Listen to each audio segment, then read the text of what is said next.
There we go. There we go. There we go. You already know what time it is. Let's go. Yes, sir.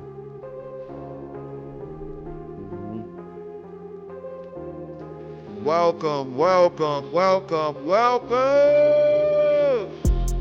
to another episode.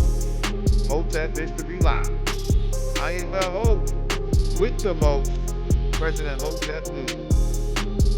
Live from Hotep History. When we start, you already know.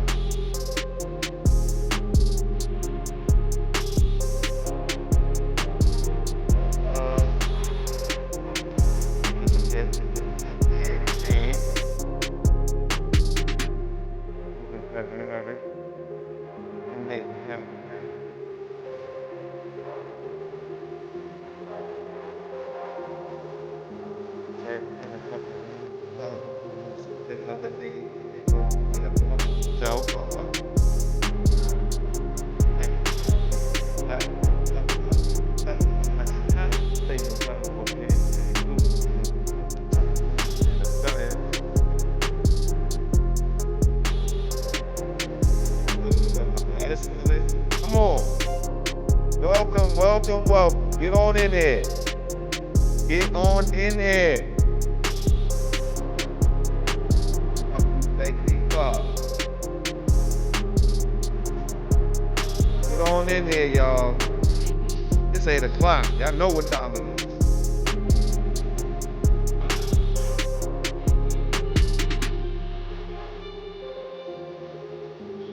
Huh? One day we gonna have to prepare.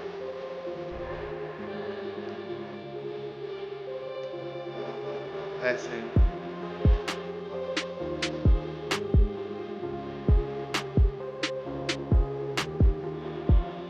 Come on in here.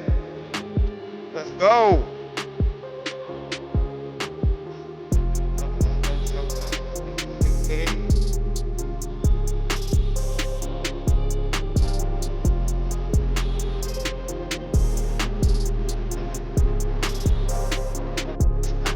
Come on. Wake it up in here. What's going on, declassified? What's going on, person? We in this motherfucker tonight. Let's go. Yes, sir. We gotta make it happen tonight. Boom. So, hope all of you have had a magnificent weekend. I know I did. Hope you guys learned something this weekend. You know I did. I hope you guys understand that Hotep History is here to stay forever and ever. You hear me? Not going anywhere. As long as I have breath in my as long as I have breath on this earth. It will be a Hotep History Live every Monday, Wednesday, and Friday. Period. That's it. That's all we have to worry about. That's all. So you know how they say only thing you can count on is death and taxes? We plan to Hotep History Live being here Monday, Wednesday, Friday at 8 p.m. on Thick and YouTube. You understand? We're gonna get it on Twitter eventually. But, let me turn this down. There's some glitchies going on. I gotta figure out. It's a little bit of troubleshooting that I gotta, figure out. But it's all good. Never, never worried at all. As long as I'm here though, you guys will hear from me and see me. I love doing this. I love doing this so much. And the love that I have for doing this is growing every time I do it, which is some of the most gratifying and satisfying things you can ever do. That every time that you do it, it makes you want to do it more. Like that's when you know you got something good. Or a drug addiction. But either way, you want to make sure that you are doing things that are fulfilling you and giving you purpose and all of the other stuff. You feel me? So like it's very important for me to keep this stuff going. Like I am really, really passionate about this stuff. And so I truly thank all of you guys who come out and listen to me week in and week out. That's why I always shout out the day ones and stuff like that. Understand that once Hotep History becomes like this worldwide brand that I got, you feel me, which is absolutely going to happen. Understand, I'm going to remember the Vincents, the Scruggs, and the Cliffs, and like all of the guys that came through very early in my career and all of this stuff. Like I really do appreciate all of you, Scruggs, Crystal. There's so many, just like the top 20, like the first 25 people that just decided to tap in, and of course all my hoteps that come through. You feel me? So you guys that are watching this stuff, like, I'm very realistic when it comes to this stuff. These videos are only getting a couple hundred views and stuff like that. Like I'm nowhere near as viral as that I'm going to be. And so all of these early views, all of these early viewers of the channel, the first 1,000 people that subscribed and all of that stuff, like you guys are the bedrock. You guys are a part of Hotep History's history. And so as a historian, you guys are always going to have a very special place on the channel. You dig what I'm saying? Just because I will never forget where I came from. I'll never forget how this stuff started. And while I have these big visions and big plans for the brand of Hotep History, understand that I don't get there without the preliminary and foundational viewers of this stuff. Subscribers, people who subscribe to the Patreon. Patreon.com/Hotep History. Make sure you're subscribing to all the things here. However, like it's very important for me to let you guys know that you guys are integral to Hotep History's success. And I appreciate all of the added support that you guys have been giving me with the subscribing of the Patreon and following me on all of these different platforms and stuff like that, engaging with the work and the content and stuff like that, promoting it and reposting it, liking, sharing, like all of these things are integral. Because I used to always look at like YouTubers and like content creators when they used to like say that at every intro of their videos, like, why do you need to tell them to like and subscribe? And while I understood why, I always thought it was a little bit more seamless. But you have to make a concerted effort to give these call to actions. It doesn't take anything away from you as a creator. So for all the other content creators that may be watching this stuff, like understand that you're going to have to put yourself out there. Okay, you gotta make sure that you're pounding the pavement when it comes to dropping content, making sure that you're staying consistent. Consistency is always going to be key and all of this stuff. Like, that's why I say, like, always showing up. You're not going to be in your best form the first 100 times that you do something. You're going to suck. You're going to need work. You're going to need to improve, but you're going to have to start. So today's little opening, encouragement is really just start now.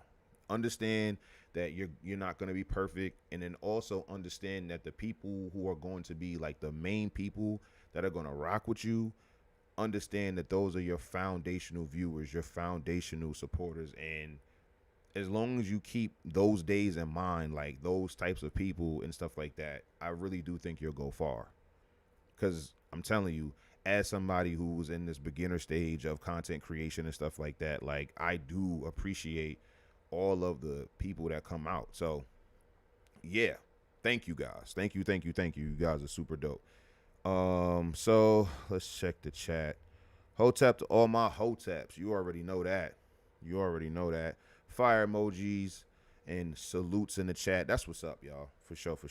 So tonight, we got a spicy show for you guys. Tonight, we're going to be talking about historical Black American true crime. Yes, ladies and gentlemen. While I will always make it a point to highlight the good, great, and excellent of Black American history, there are going to be just certain things that we're going to get into that is not so good. Might be great, but definitely not excellent. You know what I'm saying? So tonight's one of those nights. We're getting into historical Black American true crime. I wanted to go as far back as I could. I couldn't really find anything in the 18th century. I figured there would have been somebody. However, we have some 19th century stuff. We have a lot of 20th century stuff, obviously.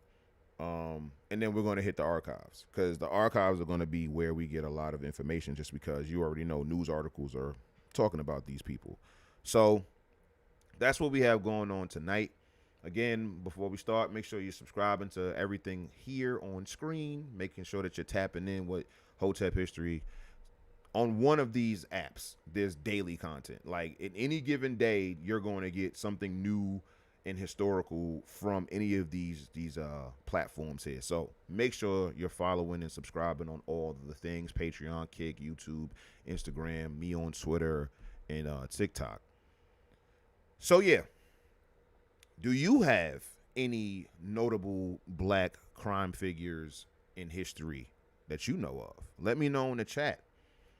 The last stream that we had on Friday, it was extremely engaging and extremely, the chat was filling up. We was having a good time. So I want to do that tonight as well. So if you guys have any crime figures or anything like that in history that you know of, feel free to share it and we'll look it up in real time.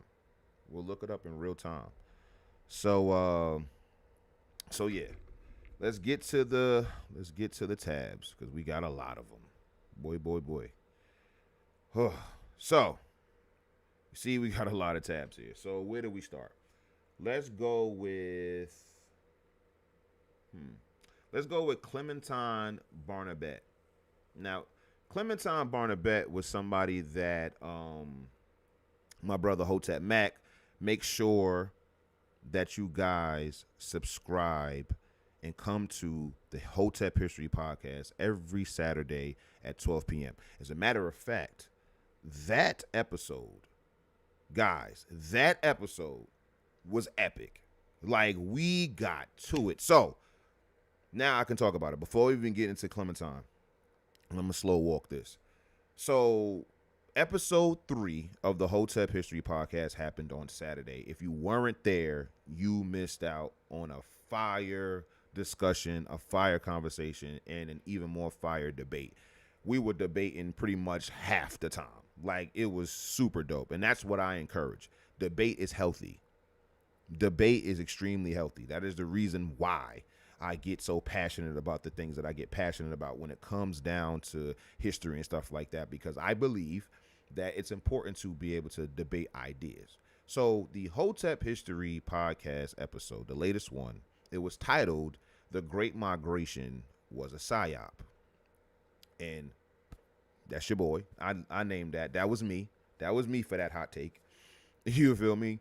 And I'm proud of it, like super proud of it.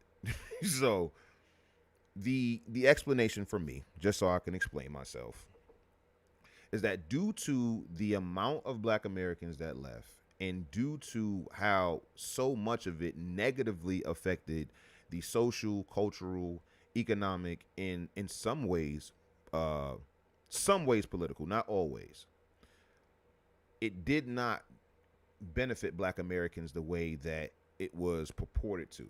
And that's the biggest part of it. It was purported a particular way. So black Americans during this time are being courted by northern and midwestern labor agents to come work in their factories. Okay. Not only that, politicians wanted a larger voter base, particularly Democrats wanted a larger voter base.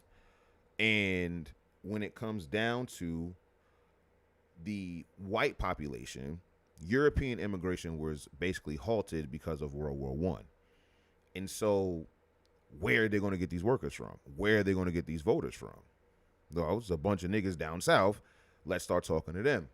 So because of how the Democrats were in the South, they were obviously openly racist, big supporters of the KKK, big supporters of all of the things that subjugate black Americans, at least politically, socially, and culturally as well, but mainly politically, right? So Democrats were able to court black Americans up north by letting them know that they weren't like the Democrats down south, in the same way that factory owners and labor agents were able to do the same thing with their advertising and their calls to the South.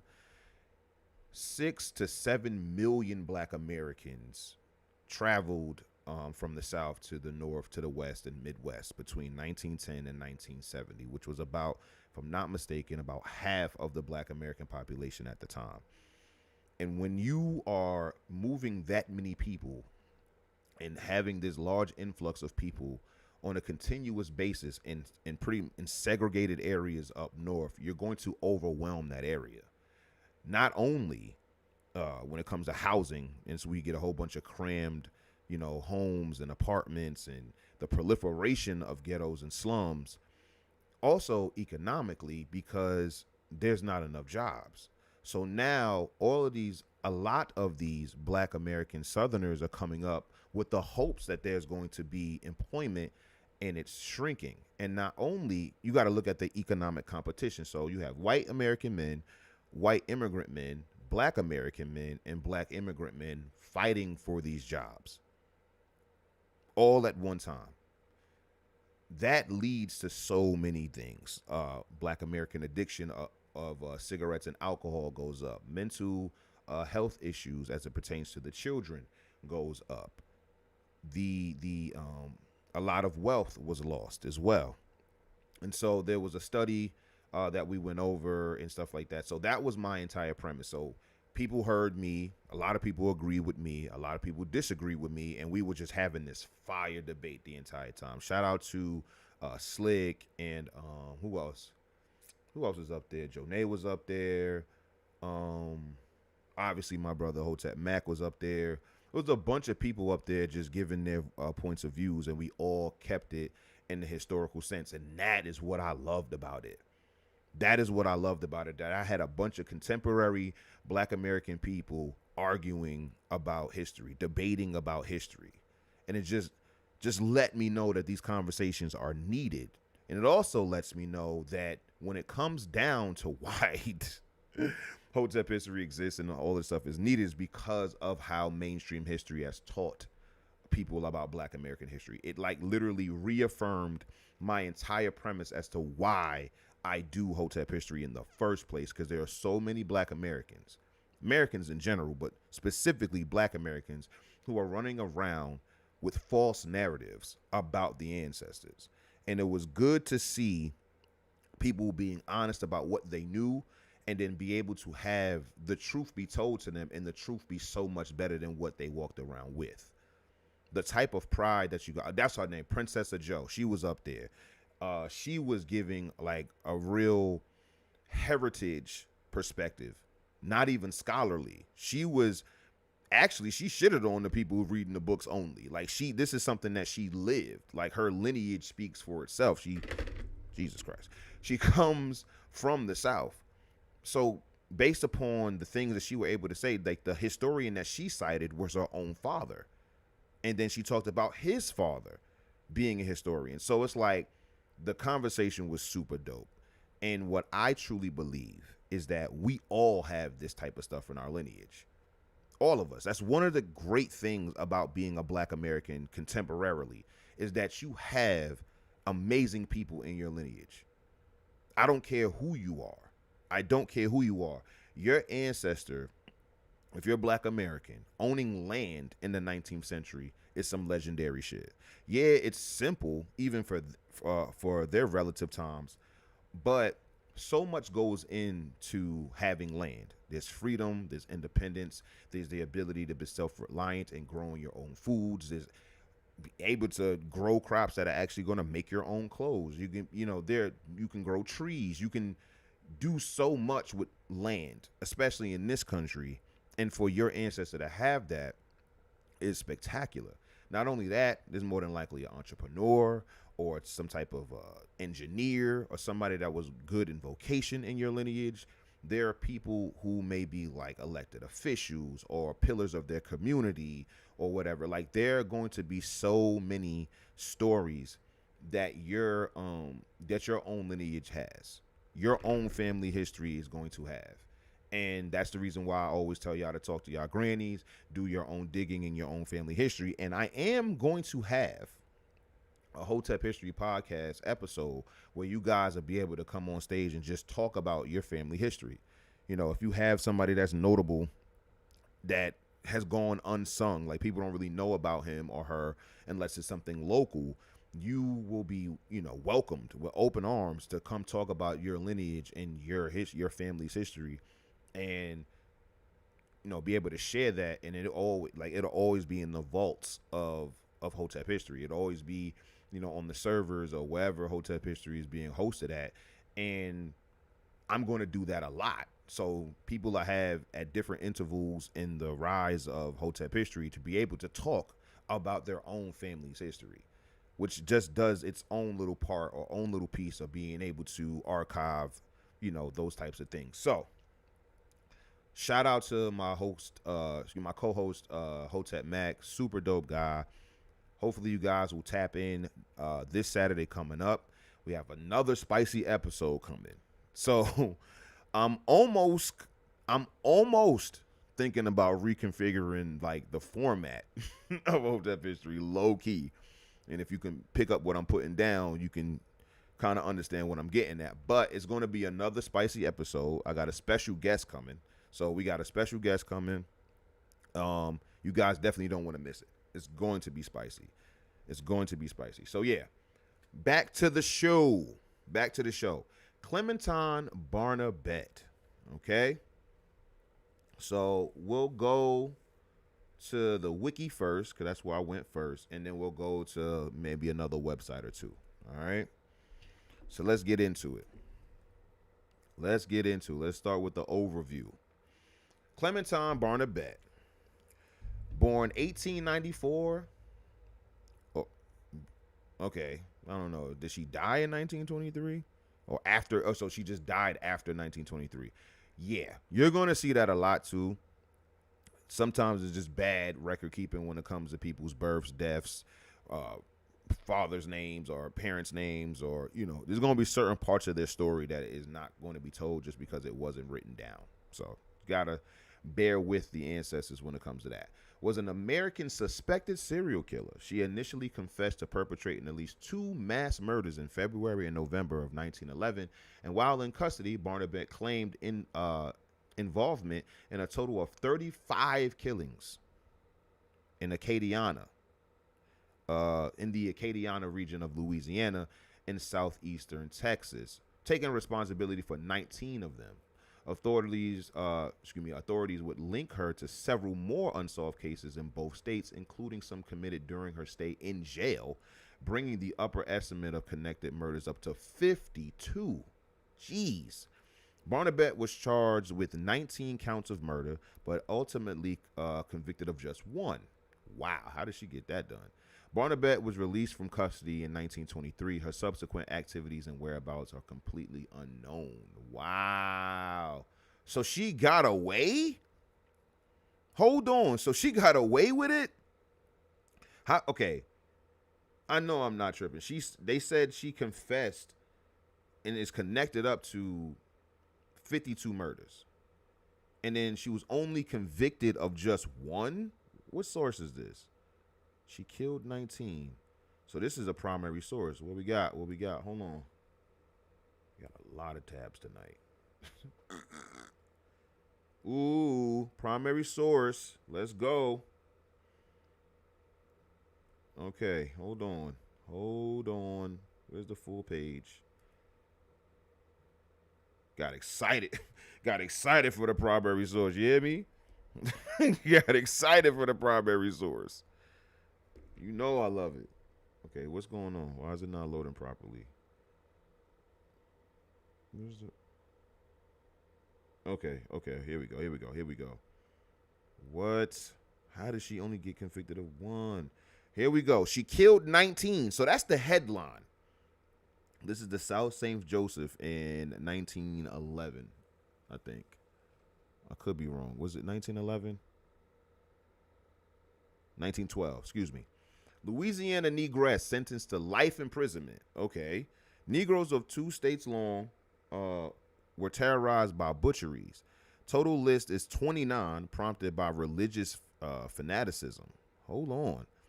The Negress, Clementine Barnabette, who in a period of several months butchered 19 persons with an axe, each as they slept, was convicted here yesterday and sentenced to life imprisonment. She was found guilty of killing the wife of Norbert Randall. All her victims were Negroes. What disposition will be made of the other cases is not known, but it is assumed they will be dropped. Wow. For several months, Negroes of southwest Louisiana and southeast Texas almost feared to sleep because of the butchery of the Barnabette woman. In some instances, whole families were exterminated in a night as they slept, and altogether, victims of such butchery numbered 29. Clementine confessed to killing to 19. The woman's father and brother were arrested more than a year ago, charged with murder, but later Clementine confessed to the crimes charged to her relatives. A strange religious fanaticism seems to have prompted the woman to slaughter. She claims she is a follower of the Church of Sacrifice, and authorities have fully attempted to connect Negro preachers of this section with a possible secret cult leading to crime. Negroes of Lafayette lived in deadly fear that Clementine might be acquitted at her trial, which began Thursday. They say she possesses an evil eye that would wreak what? Destruction to any Negro upon whom it might be cast. It was freely stated among the Negroes here that if she was liberated, she might meet vengeance at the hands of a Negro mob. So, yo, dog, wait a minute, this is crazy. So she was terrorizing, like the town knew she was a murderer. She was like the fucking boogeyman, bro. What the hell? She was wilding with an axe. And then, wow. The Church of Sacrifice. The Church of Sacrifice. Okay.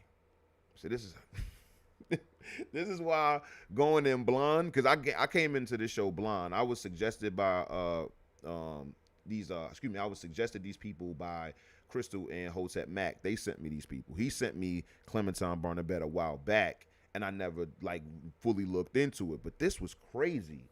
So they were a part of a cult in Louisiana. Sounds hoodoo-ish. It sounds hoodoo-ish. Hold on, let's see. Church of Sacrifice. Louisiana. Oh, excuse me. Louisiana.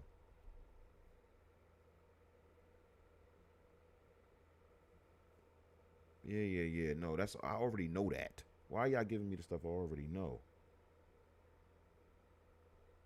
Apple Podcasts.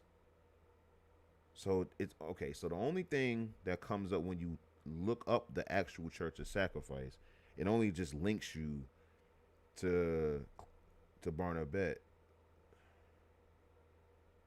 Okay, hold on. Let me see. See if I put cult in there and see what happens.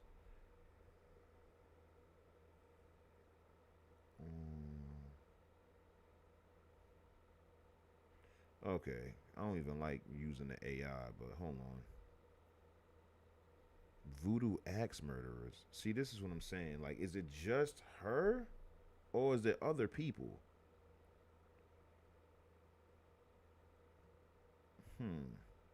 With their skull split open with an axe in her. So, and it's like misrepresentation of black religions and all of that. Like, I get it. I'm trying to figure out like what this actual cult is, because if this cult is real, G, like what the hell? That's insane. So, okay, so I'm not gonna get too lost in the weeds. Nothing really came up. Only she came up, and we already got her. So yeah. So he confessed to 19. So why did the wiki? She was released from custody in 1923. So she only did 11 years in prison. Like, how did she get released after that? Okay, let's get into it. Do y'all want to learn about the murders themselves? Sheesh. Okay, it's a short read. On February 24th, 1911, the Andrus family was murdered in their home in Lafayette. The Barnabette family were neighbors to the Andruses. And on February 26th, Raymond Barnabette was arrested by Lafayette Parish Sheriff Louis Lacoste on suspicion of murder after a mistress implicated him in the crime, but Raymond was released for insufficient evidence within the week. Raymond was rearrested in July after his daughter Clementine and son Farron both testified against Raymond. Oh, what? They snitched on their pops? Oh, shit. What? Claiming he had returned home with bloody clothes and boasting of the Andrus murders. Dina Porter contradicted her children's testimony, saying she did not see blood or hear her boyfriend confess. What the hell you doing in 1911 with a goddamn boyfriend and girlfriend and you a father, nigga? Get married. Anyway, but did attest to Raymond's violent tendencies and stated that he had previously threatened to kill her. Two other witnesses, neighbors Adele Stevens and her mother, also denied seeing Raymond covered in blood on the night of the murders. He was convicted of the Andrus murders on October 19th, receiving capital punishment by hanging.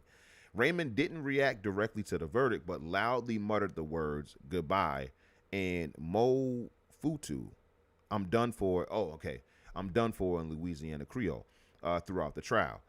Raymond's attorney successfully filed an appeal, reasoning that their client could not make a defense plea on account of being drunk from a smuggled bottle of wine, but he was held in jail pending a new trial.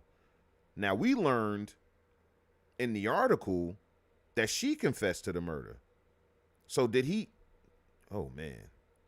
Did he die? Like, no, there's no way. They'd let him go, right? That's crazy. That's crazy. On November 27th, 1911, while Raymond was imprisoned, Norbert and Azima Randall, that's what we learned about in the article, of Lafayette, were murdered with their 4 children in a manner similar to the previous slayings. Barnabette lived a few blocks away as a live-in innkeeper for the Guidry family, and was familiar with the Randalls, as she and Azima Randall were deaconesses at the same congregation. She was arrested the same day after blood was found on a back entry gate of the Guidry's residence, and further came under suspicion due to a search of Barnabette's bedroom, finding more blood on an apron, dress, and some underwear. Jeez.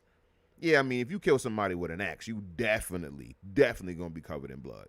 A physician confirmed the remains to be human, alleged that the sample also contained brain matter. Yikes. Because they did say that she split their skulls open, and determined that there were a physical match for those found on a pillowcase in the Andrus residence.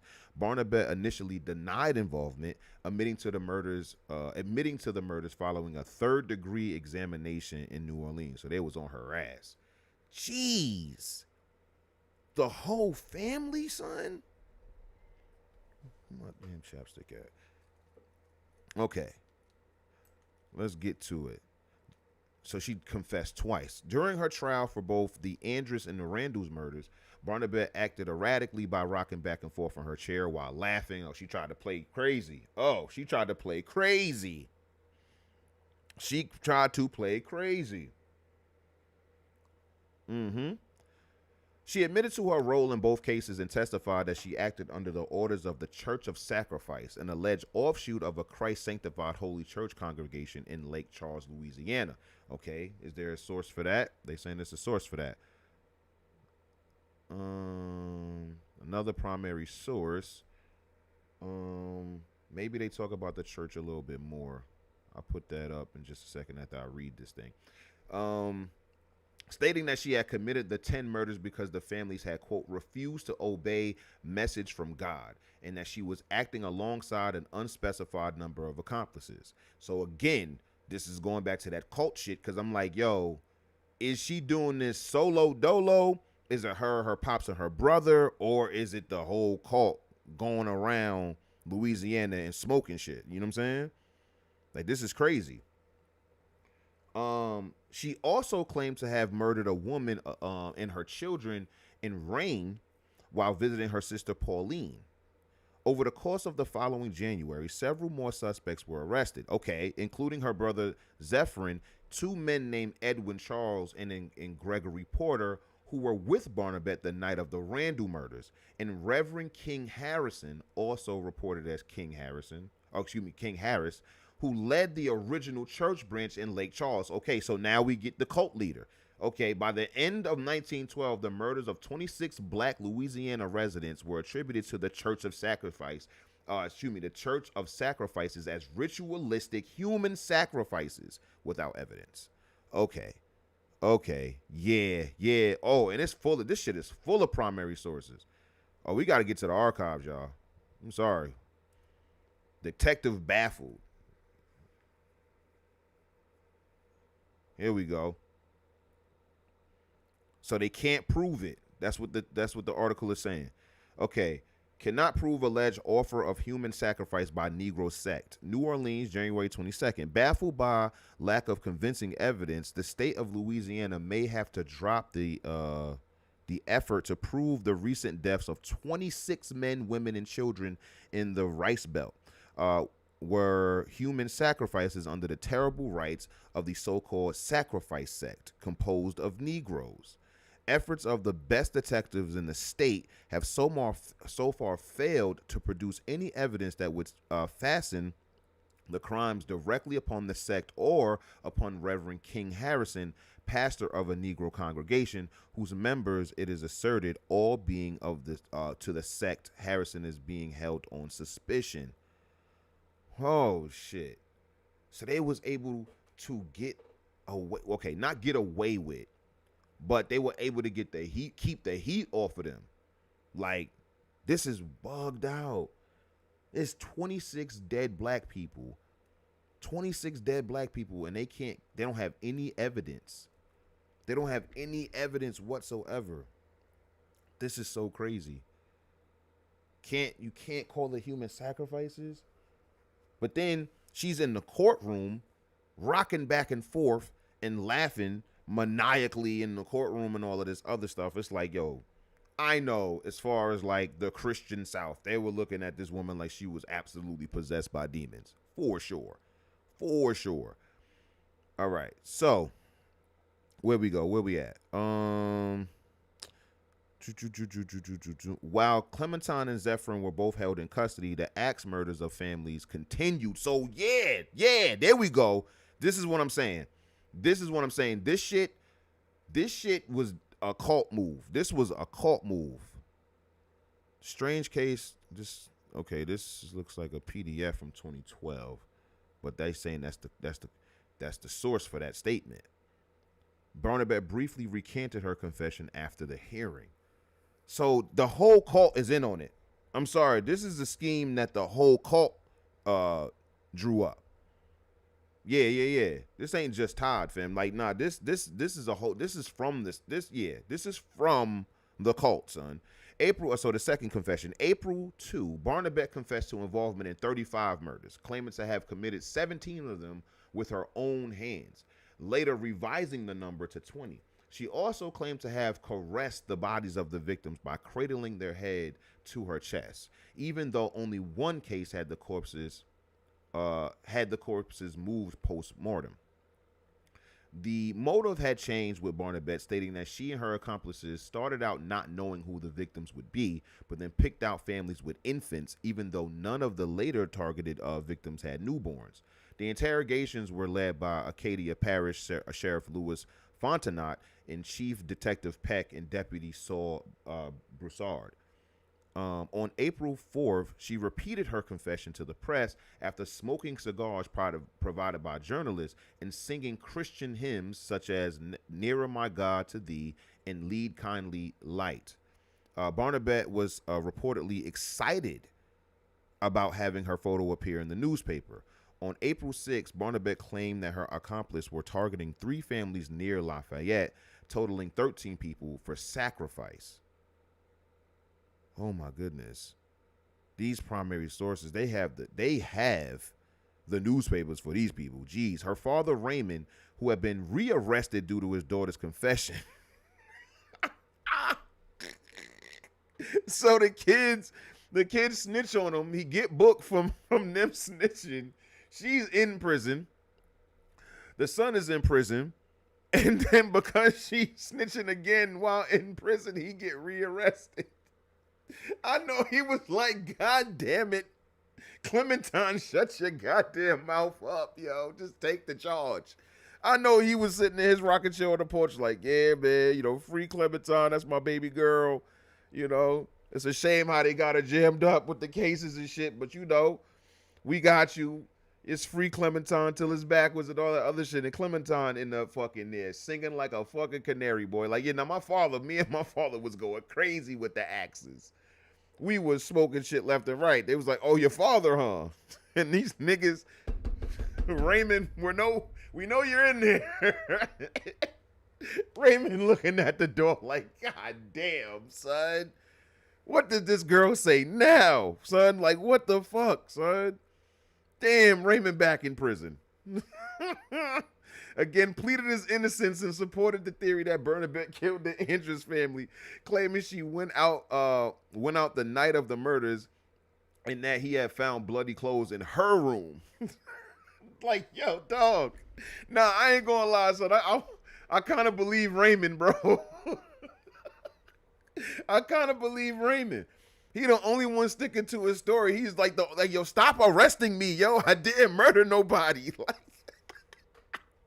I swear to you, yo, my daughter is insane. My son is insane. They are part of this fucking Church of Sacrifices cult. I don't even fucking go to that church. I be telling them that you shouldn't be even going in and listening to fucking Reverend King Harris and shit like that. Like, no, leave me out of it. I don't do no murdering. Oh shit, man. Free Raymond, son. All right, Bernadette further claimed that she acquired conjure bags, a good luck charm found in hoodoo, described as 2 crossed needles bound in thread and wrapped in red flannel in a few old rags, that would grant them supernatural powers and make them undetectable to the authorities. Oh, jeez. Oh, Jesus. Oh, Jesus, fam. This spurred Barnabette into committing her first murder in Rain, Louisiana in 1910 to test whether or not the claim of magical protection was true. She variously claimed to have received them from the Church of Sacrifice or to have bought them from a hoodoo doctor in New Iberia. Where's that at? Oh, it's the largest city in the parish. Okay, this is okay. And that she got them alongside 4 friends, her alleged future accomplices. She was bringing everybody down. It was bigger than Nino Brown for Clementine. She wasn't going to keep it P on that stand at all. She was singing like a motherfucker soon as she got arrested. Oh, man. Who then drew lots to decide who would test the effectiveness of the charms. I guess that's like drawing straws or something. The Times Democrat stated that other voodoo practitioners identified the conjure bags as a charm meant to heal back pain from rheumatism. What? Oh no! So they had some experts come in and be like, "Yeah, what is this?" It was like, "Oh yeah, this is for back pain and arthritis." You using it to not be detected by the cops, and they it's supposed to be to heal back pain. You gotta get your your hoodoo together, B. Barnabette's second confession contained lurid detail, but was not consistent with crime scene records. Barnabette would nearly always claim to have entered through the front door when there were cases where a back window had been used for entry. In describing the murder of the Randall family, Barnabette claimed to have shot Norbert somewhere in the breast or body with a gun from her brother. Jesus, after braining him, and when he had actually been shot in the forehead and mutilated after death. Jeez. Her confessions were described in contemporary reports as, quote, very self-contradictory and would frequently change in details, whether due to her own revision or misreporting by newspapers. After remaining vague about the previously mentioned participants in the murders, Barnabette claimed a minimum of 4 alleged accomplices, 2 men and 2 women, would only give the names of the other women. She only snitched on the women. She's like, yeah, there was 2 men, but I ain't gonna give their names up. I know the name of the women though. That's crazy. Mary, Conchin, and Irene. One woman arrested as Irene, Valina Mabry, was positively identified by Barnabette but let go for having an alibi for the murder. So she's just lying. She just in there lying on niggas. She was like, they was like, all right, Clementine, is this Irene? And she was like, yep, that's Irene. Like, what? She like, my name is Valina. What are you talking about? I've never seen this woman a day in my life. I think this is the fucking crazy lady that everybody in town keeps talking about. I don't know this woman personally. I've never been anywhere near. This is the closest I've ever been to this woman. What the hell? It's like I was taking care of my children. I was doing what normal people do at night. I wasn't out murdering people with this crazy person. Like, what are you talking about? Get me out of here. Uh Barnabette also first claimed only 5 people were a part of the Church of Sacrifice. See, increasing the number of alleged followers to 105 before her first trial. During her second confession, Barnabette stated that she had been the sole perpetrator of the confessed murders, but still talked about having killed with others. Initially, she still implicated her father in the Andrews murders, as well as 2 murders in Crowley and Rain, but later protested his innocence. Finally, you tell the truth. Finally, you tell the truth about me. Like, what the hell, yo? I've been sitting and rotting in this prison. They sentenced me to death, right? Like, you got life. You got life. You're going to just die in prison. I was going to die because of prison. Do you not understand the difference? They charged my black ass with capital punishment. They were going to hang me. You do know that. You lying on me, and they were about to hang me for it, yo. Thank you for finally telling the fucking truth. Yeah, Raymond had nothing to do with this. I knew it. I knew it. I don't know about Zephyrin. The jury's still out on that nigga. We got to figure that out. But Raymond definitely didn't get involved. He didn't get involved at all. You feel me? Let's see. Where we at, son? Cause that pissed me off. Yeah, father's innocence. It was also reported that Barnabette had been the one to distribute the conjure bags to her accomplices, rather than receive the charms alongside them. She would also claim to have committed the Broussard family murders, despite the killings occurring during a time when she was verifiably in jail, and falsely claimed to have helped prepare the murdered Andrews family for their funerals. So she was a crazy woman, because she's just making shit up. She was bugging. So let's get into how much. Yeah, we don't got to get into. I want to see how she got sentenced and disappeared. And then we can move on. It's already 8:45. Barnabette's trial began October 21st, 1912. A team of court-hired physicians declared Barnabette sane. Oh, they declared her sane. So I just said, this woman is a crazy woman. But the court doctor was like, oh, nah, she's sane. She know what the fuck she doing. She trying to act crazy, but she not crazy. Stating that she was morally depraved, unusually ignorant, and of low grade of mentality, but not deficient in such a manner as to constitute her imbecile or idiot. Because those are like real terms and shit like that. Her attorney, John L. Kennedy, she had an attorney. That's crazy. Not crazy.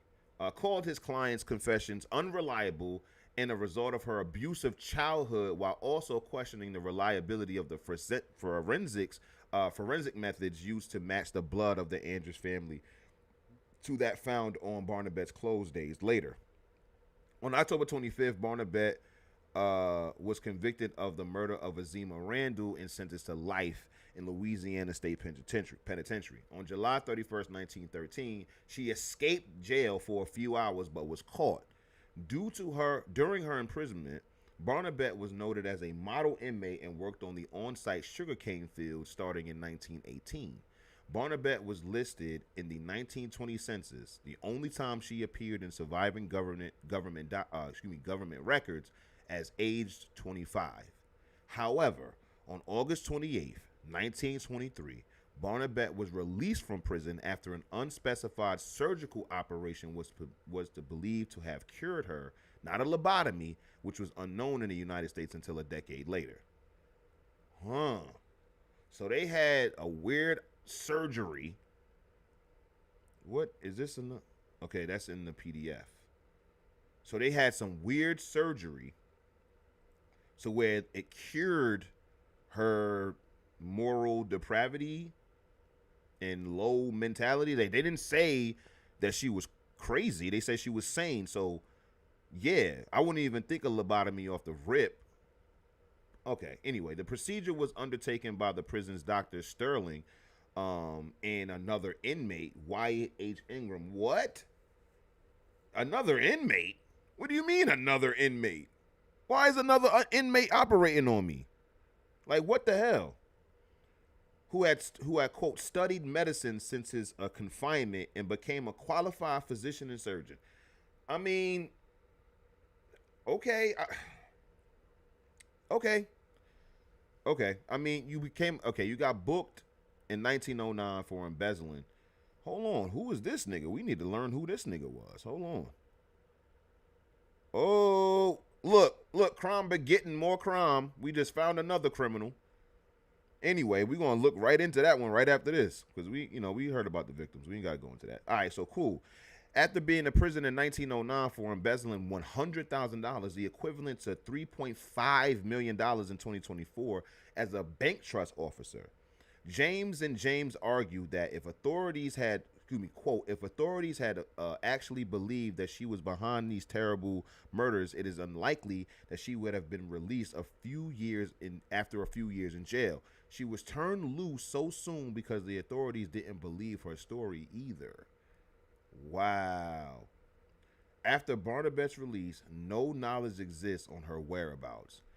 What? That's fucking insane, bro. What do you mean?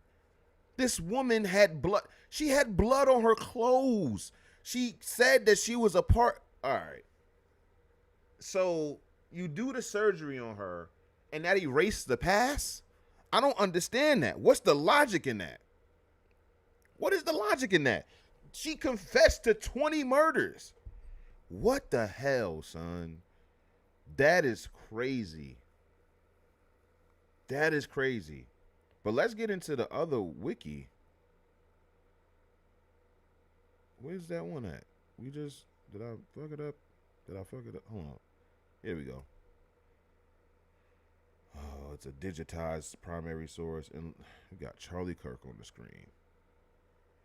Can we just read the primary source? Please. There we go. Oh, they about to do me bad. Oh no. The New York Times about to make me pay for this shit. I already know. I'm not in the mood.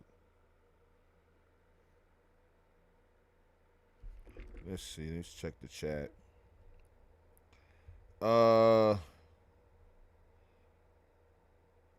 Crystal says it looks like she was not the only culprit in these crimes. Facts.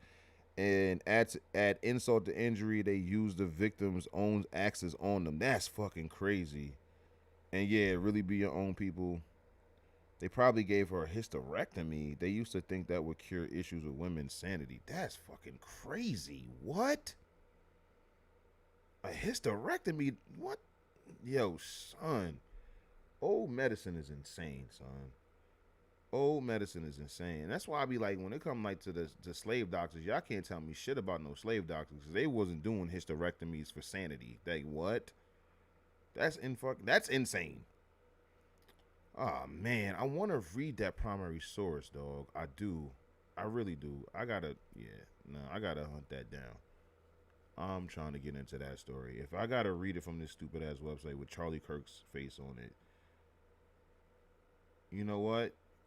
What if I just look him up in the archives my damn self? Like a dragon puffin', brought two shooters with me and my baddest woman. True, true, true, true.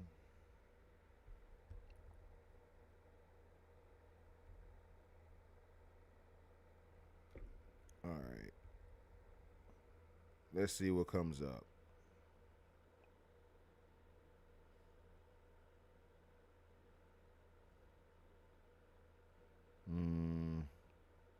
Not seeing it. Name was Wyatt H. Ingram. Let's do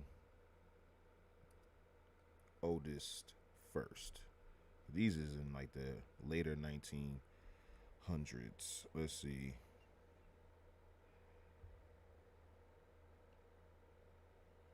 I want to see what's going on. Why I can't see the chat on Kick? Hold on. Let me go look at it. Let me pull Kick's chat up.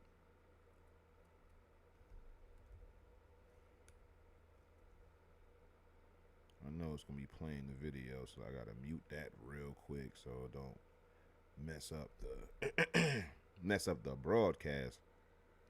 Remember that last time that happened, I was sitting there thinking that because I had the laptop on mute that it was gonna mute it for y'all.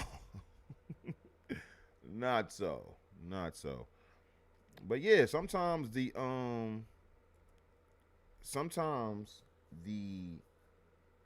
kick chat, excuse me, doesn't show up.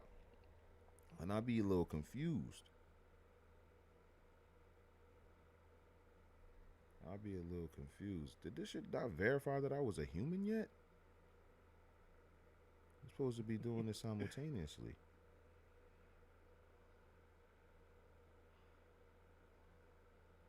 Yeah, there we go. I knew people was chatting in the kick. Yeah. So Hotep Memphis says killing folks to see if a conjuring works. Nah, she insane. Ship her to Antarctica ASAP. That's what I'm saying, bro. That was absolutely insane, son. This woman is crazy.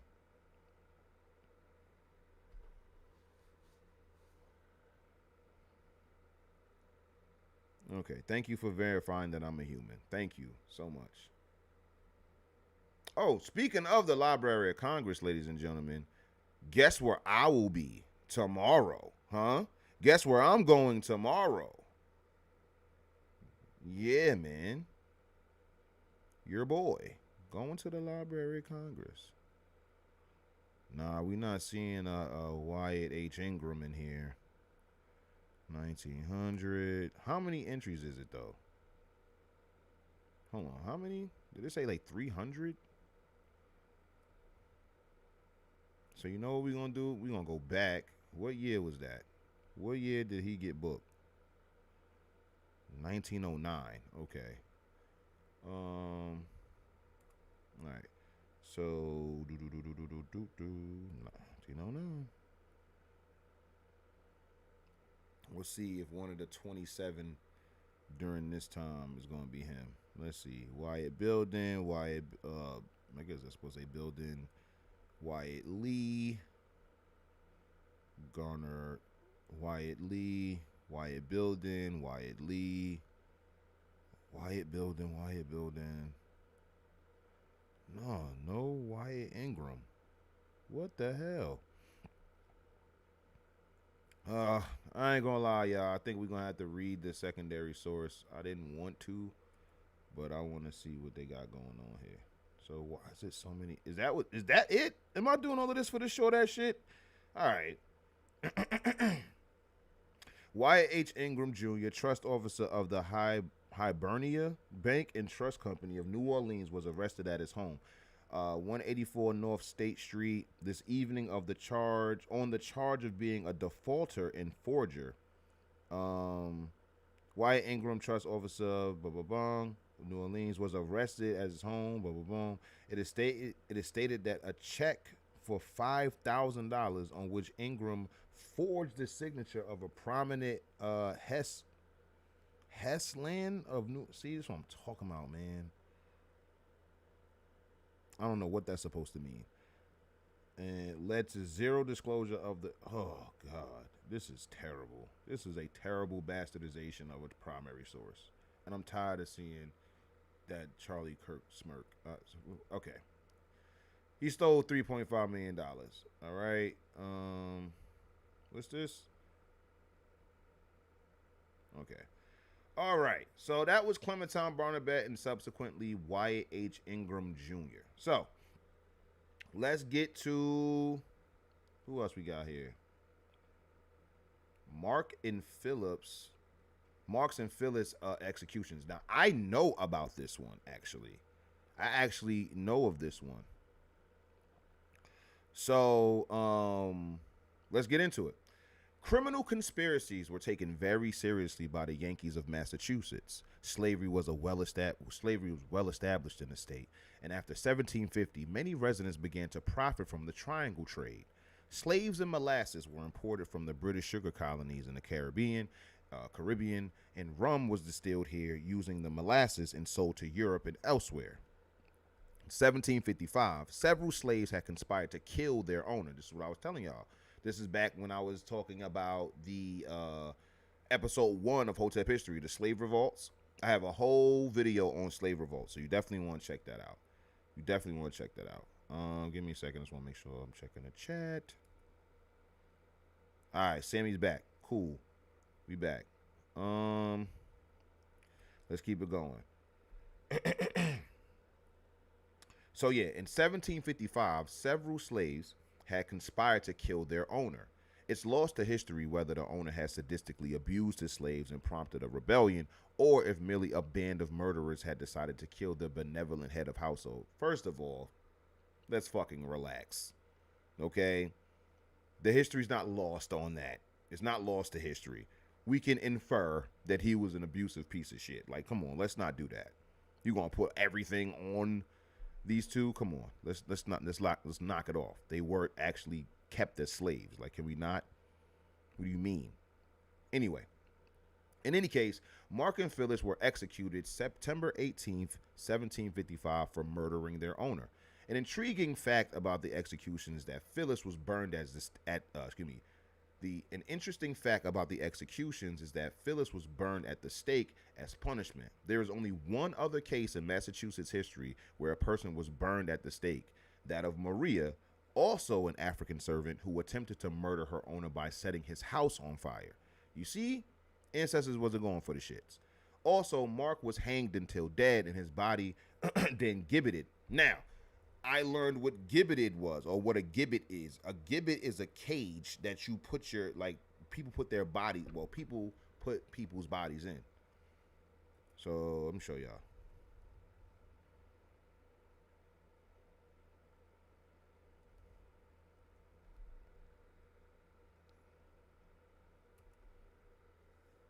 These shits, boy. This is what being gibbeted is. You put your body in one of these shits. This is how they killed Mark.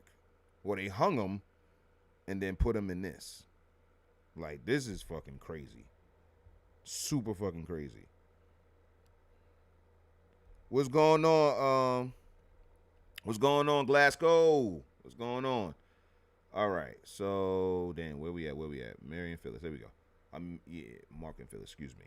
Or publicly displayed in chains, a fate usually reserved for pirates. His body remained at Charleston for an astounding 20 years and became a well-known landmark. So in the same way that you see a skeleton in that motherfucker, that's literally what they did. They treated this man like an ornament. It's crazy. The following is an account of the conspiracy by the Massachusetts Historical Society, 1883. I'm not going to say somewhat of a primary source. It's a secondary source, but it's closer to the time. Oh, all right. Captain John Codman, a thrifty saddler, sea captain, and merchant of Charlestown, was the owner of several slaves whom he employed either as mechanics, common laborers, or house servants. 3 of the most trusted of these, Mark, Phyllis, and Phoebe, particularly Mark, found the rigid discipline of their master unendurable. And after setting fire to his workshop some 6 years before, hoping by the destruction of this building to so embarrass him that he would be obliged to sell him, they, in the year of 1755, conspired to gain their end by poisoning him to death. Okay? In this confederacy, some 5 or 6 blacks belonging to other owners were more or less directly implicated. Mark, the leader, was able to read and sign his examination, hereafter referred to, in a bold, legible hand. He professed to have read the Bible through in order to find if if in any way his master could be killed without inducing guilt, and had come to the conclusion that according to scripture, no sin will be committed if the act could be accomplished without bloodshed. So, being the ever Christian man that he was, Mark was like, hold on, let me consult the Bible to see if there's a righteous way. If there's a righteous way to kill this man. So we got one person who's a part of a weird cult in Louisiana somewhere, and using that as a reason to sacrifice bodies and all this other stuff. And then we have this man who was enslaved and was like, yo, I need to know if the Bible, if he wanted to make sure he was still going to heaven after he killed him. Like, that's crazy. It seems, moreover, to have been commonly believed by the blacks that a Mr. Salmon had been poisoned to death by one of his slaves without discovery of the crime. So, application was made by Mark first to Kerr, the servant of Dr. John Gibbons, and then to Robin, the servant of Dr. William Clark, at the north end of Boston, for poisoning from their master's apothecary, apothecary stores, which was to be administered by the two women. Essex, the servant of Thomas Powers, had also furnished Mark with a quantity of black lead for the same purpose. So as you can see, there's like a whole ring of slaves poisoning their slave owners. Like, it's running rampant right now. Like, and I told y'all, I kept trying to tell y'all, yo, the ancestors was not just lying around and doing nothing, yo. They were trying their best. They were doing their best to get the fuck up out of slavery. And a lot of them revolted. A lot of them rebelled. A lot of them killed their owner. They did, yo. So, here we go. This was unquestionably not the harmless plumbago to which that name is now usually given, but galena or plumbum nigrum, a native sulfuret of lead probably used for a glaze by the potters of Charlestown. Kerr declined to have any hand in the business, but Robin twice obtained and delivered to Mark a quantity of arsenic, of which the women, Phoebe and Phyllis, made a solution which they kept secreted in a vial, and from time to time mixed with the water gruel and sago, which they sometimes gave directly to their victim to eat, and at other times prepared to be innocently administered to him by one of his daughters.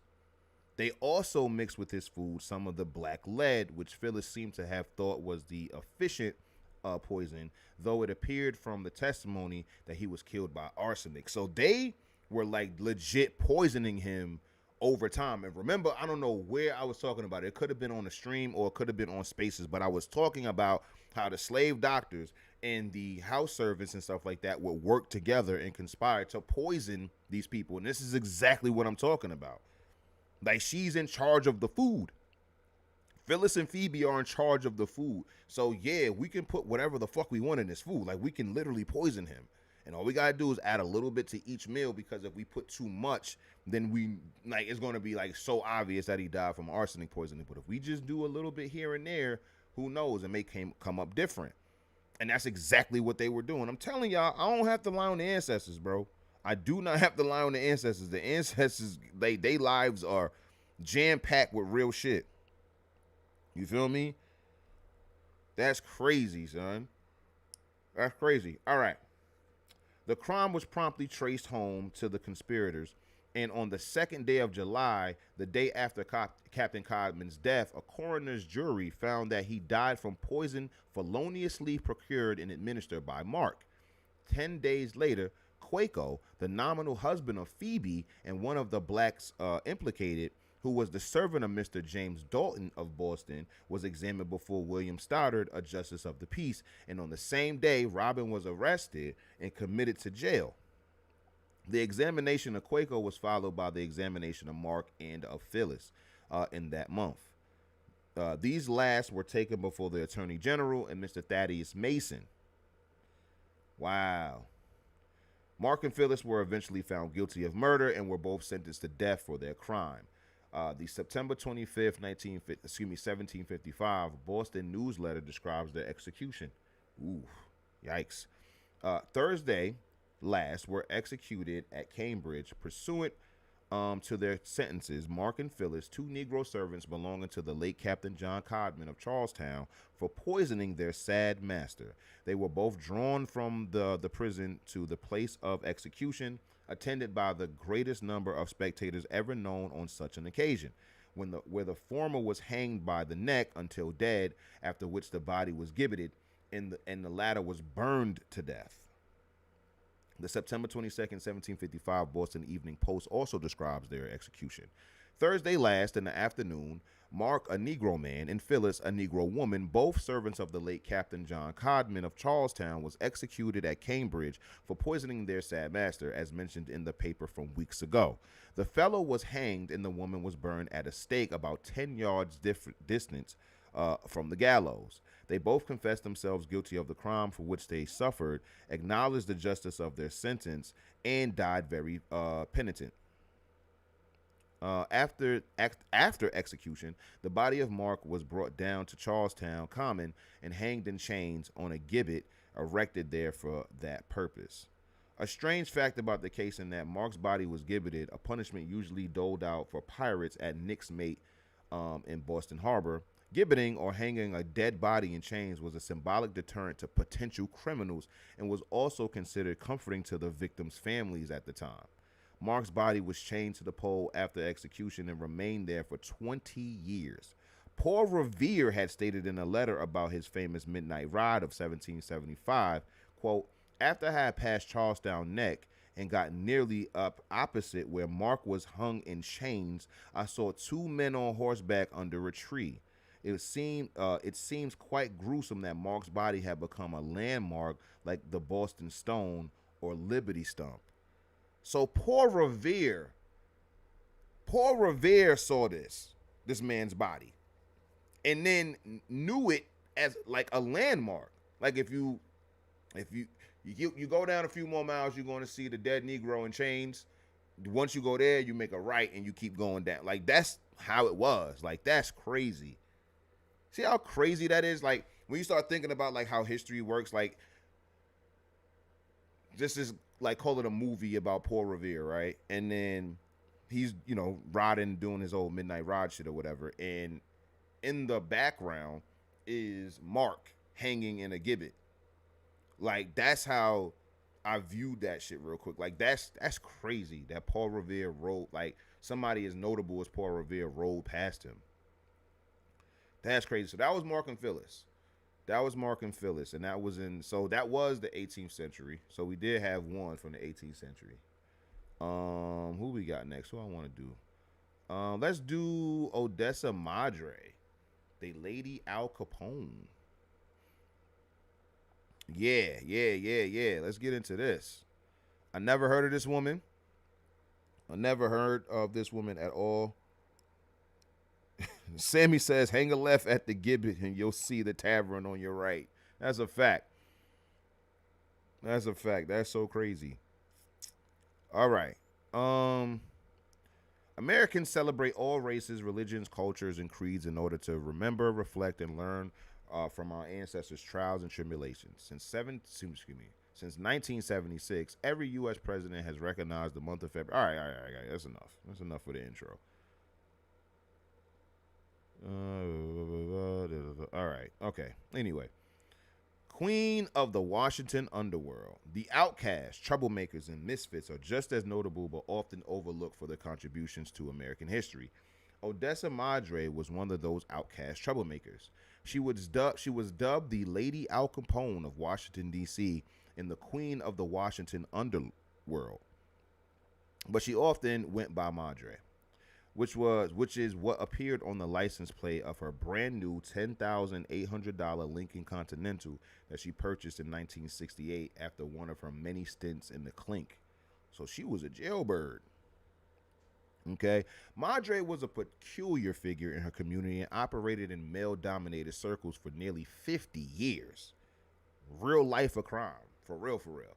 She walked with an aura of class and sophistication, but she ran dodgy establishments to fuel her fortune. She was highly intelligent, wise in the streets and by the books. After graduating from Washington's elite Dunbar Senior High School with honors in 1925, she began her life of crime at 17 because she knew that crime paid well. Referring to other students at her school, Madre told the Washington Post reporter Cortland Malloy, quote, "They called me the big black mother with television eyes." Okay. Is that a link to the actual article? Because I'd like that. So, yeah, see, the archives wouldn't have her because she didn't start committing. Well, we could look into the archives, but the archives stop at a certain time. In her book, Sister Circle, Black Women in Work, the authors wrote, quote, "To pursue a college education would have required Madre to join the Washington elite who had rejected her repeatedly. Moreover, she would have found the underground world far more accepting of her homosexuality." Oh, so she was a homo too. So check. What I tell you about the elite? What did I tell you about the elite back then? It wasn't just about money, okay? It was about pedigree. It was about education. It was about occupation and stuff like that. They weren't just openly inviting everybody into the elite because then they wouldn't be the elite. They wouldn't be the elite at that time. You feel me? So yeah. Hold on, let me check. Okay, we good. Just want to make sure I wasn't tripping. Uh-huh. Crime pays. Crime pays. That's one of my favorite joints from Freddie. Freddie Gibbs. Shout out to Freddie Gibbs. You know what I'm saying? All right. Let's see.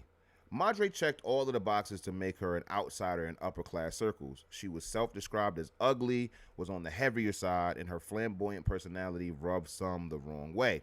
And yet she thrived in the criminal environment for decades, which is largely due to the fact that she grew up amongst the split neighborhood of Cowtown, a name given because cows frequented small alleyways and were seen on every street corner, half Irish and half black. The blacks and the Irish never fought each other, but they did fight together in the Great Rock Chunkin Wars. Like Chunkin Rocks.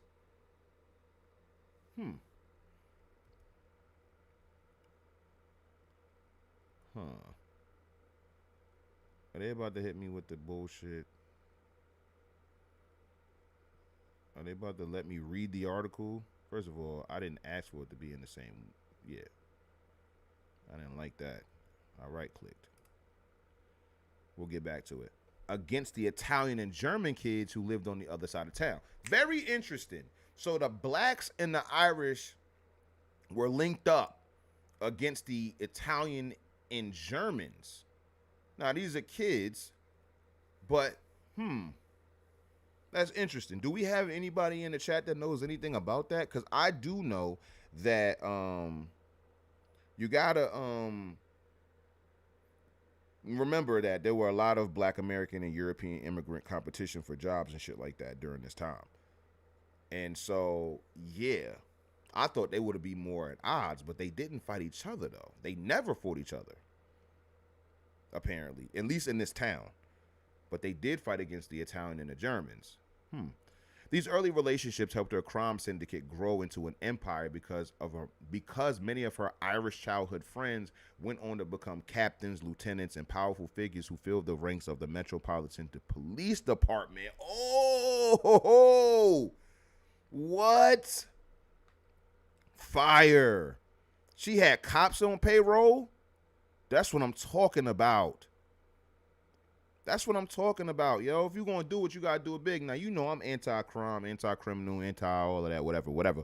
But if you're going to do it, bro, if you're going to do it, sis, let's just keep it all the way 100. You got to go harder, you got to go home.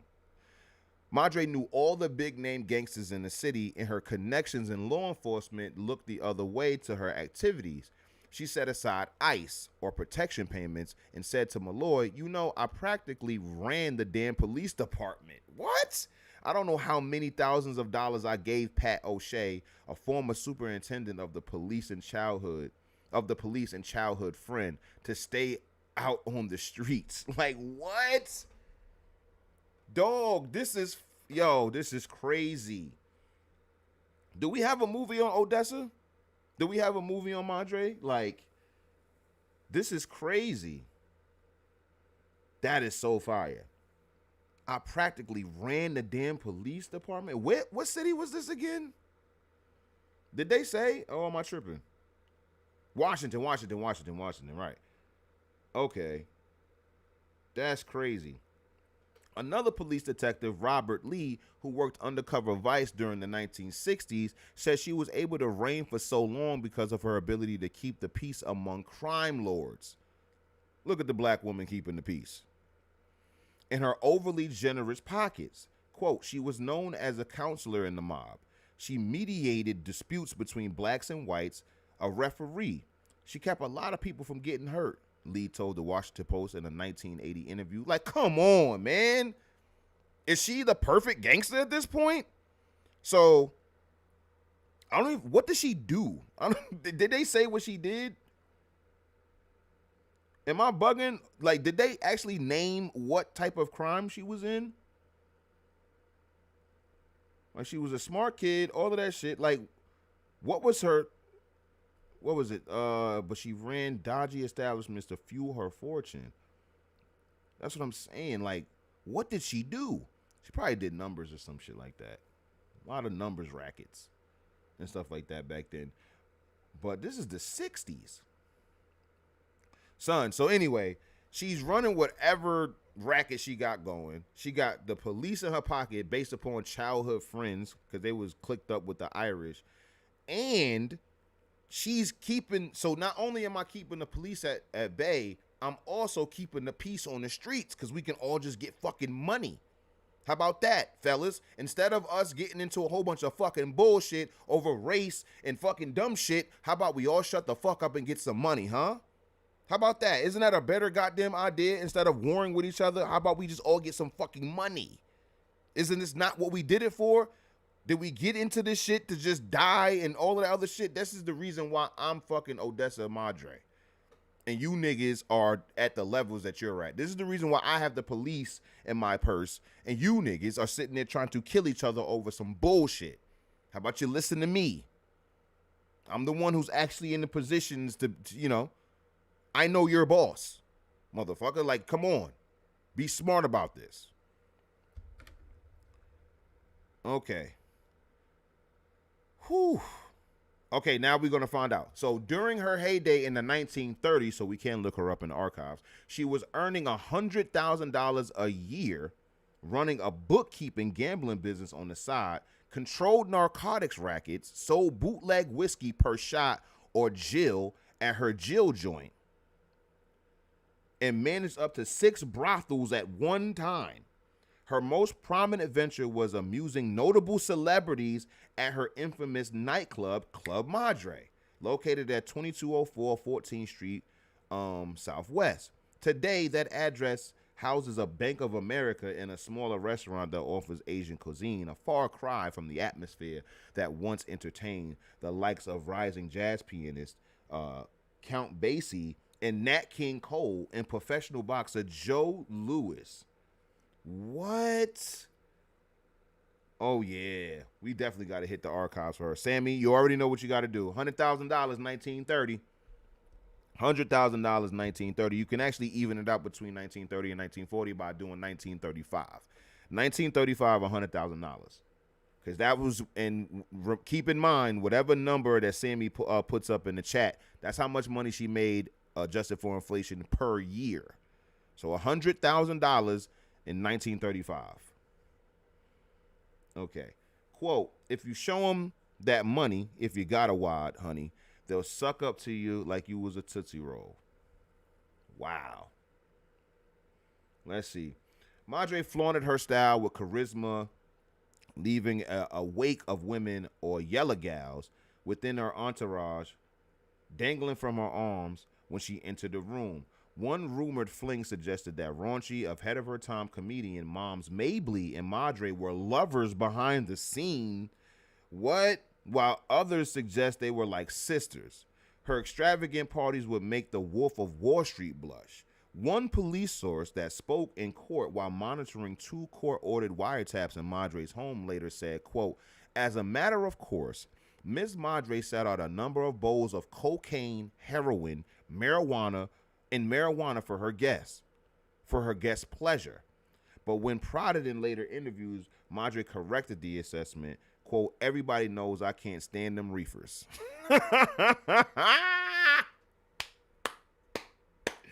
Oh my God, yo. I'm so mad I didn't know about this woman before tonight, but I'm happy I know about her.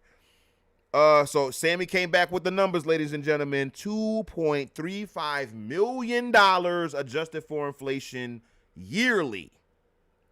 Yearly. She had a gambling business on the side, okay? But she sold drugs too. She sold bootleg liquor. And this is in the 1930s. So she was selling drugs in the 1930s, bro. Bootleg whiskey during Prohibition ended in what, 1920, right? So I guess it was just still bootleg. And managed up to 6 brothels at one time. That's crazy, son. 6 brothels going? 6 brothels? Insane. Club Madre. Wow. Yep, here and then the police the police was like, yeah, they had heroin, they had coke, and they had weed. And Odessa was like, first of all, I don't even fuck with weed. First of all, I don't even fuck with weed. Don't get the lying on me. Now, I ain't gonna sit here and say nothing about the cocaine and the heroin. You got me there. But you know I don't fuck with that reefer. You know I don't smoke no motherfucking reefer, officer. Come on now. Don't lie on me. So here we go. The downfall. Even though Madre supported the poor with gifts, clothes, shoplifted by boosters, and wrapped nicely for disadvantaged children, and handfuls of cash, people started taking advantage of her kindness toward the end of her reign. The free passes from her hired help in the police department were exposed by 1952 when the Kefauver Committee cracked down on the corruption and Madre's underbosses funneled payments were revealed. Ugh. You know what happens when the new brass comes in, when you got the new chief and the new this and all of that, here come these motherfuckers. Somebody had to give him money. Madre once said, if anybody was lucky enough to be able to get protection, it was because that they was lucky enough to have my recommendation to the police. That's how it worked. I would tell the police if you were okay, and if it was going to be worth their while. Then you give me the money and I would make the drop. They wouldn't take it from anybody. Wow. This is a photo of Odessa Madre and lawyer after testifying before a grand jury in Washington, D.C., February 12, 1952. Wow. A common understanding of the criminal lifestyle is that if one continues down the path long enough, they will end up dead, broke, or in prison. Starting in 1932, Madre was arrested 30 times on 57 charges and spent a total of 13 years in jail, 7 of those in federal prison beginning in 61. She fought to keep her freedom for the next decade, but old habits die hard. She retired from the streets and died in 1990, broke at the age of 83. She retired at 83 years old. Fam, 83 years old? She was thugging for that long? Her quote-unquote friends and all of the people she once looked out for managed to scrape together a mere $51 for her funeral. Wow. Her family didn't claim her body for 8 days, but W.H. Bacon of the Bacon Funeral Home stepped in.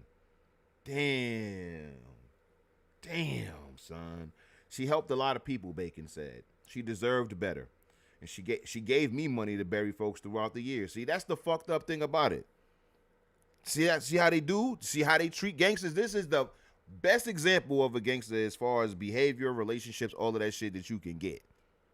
He didn't really hear about her fucking anybody over. She looked out for everybody. Motherfuckers took advantage of her. She looked out for her help, like her hired help and shit like that. And look how they did her at the end of her life, son. That's crazy.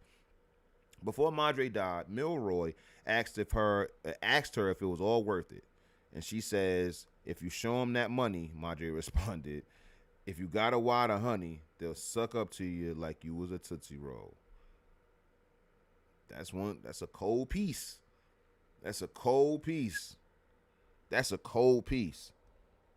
I fucks with that. I ain't gonna lie, man. I'm not gonna lie. She's a gangster's gangster. You feel me? Oh man. This is so crazy. Sammy says these historical recounts are like the drink champs of their time. Dead ass, yo. That shit is crazy. So who we got next? So they got the Odessa file. Oh yeah. That was what we supposed to be looking up. Maybe we can get a little bit more color to the situation. Are they gonna give me the whole article? All right, it looks like it. All right. Is this primary source?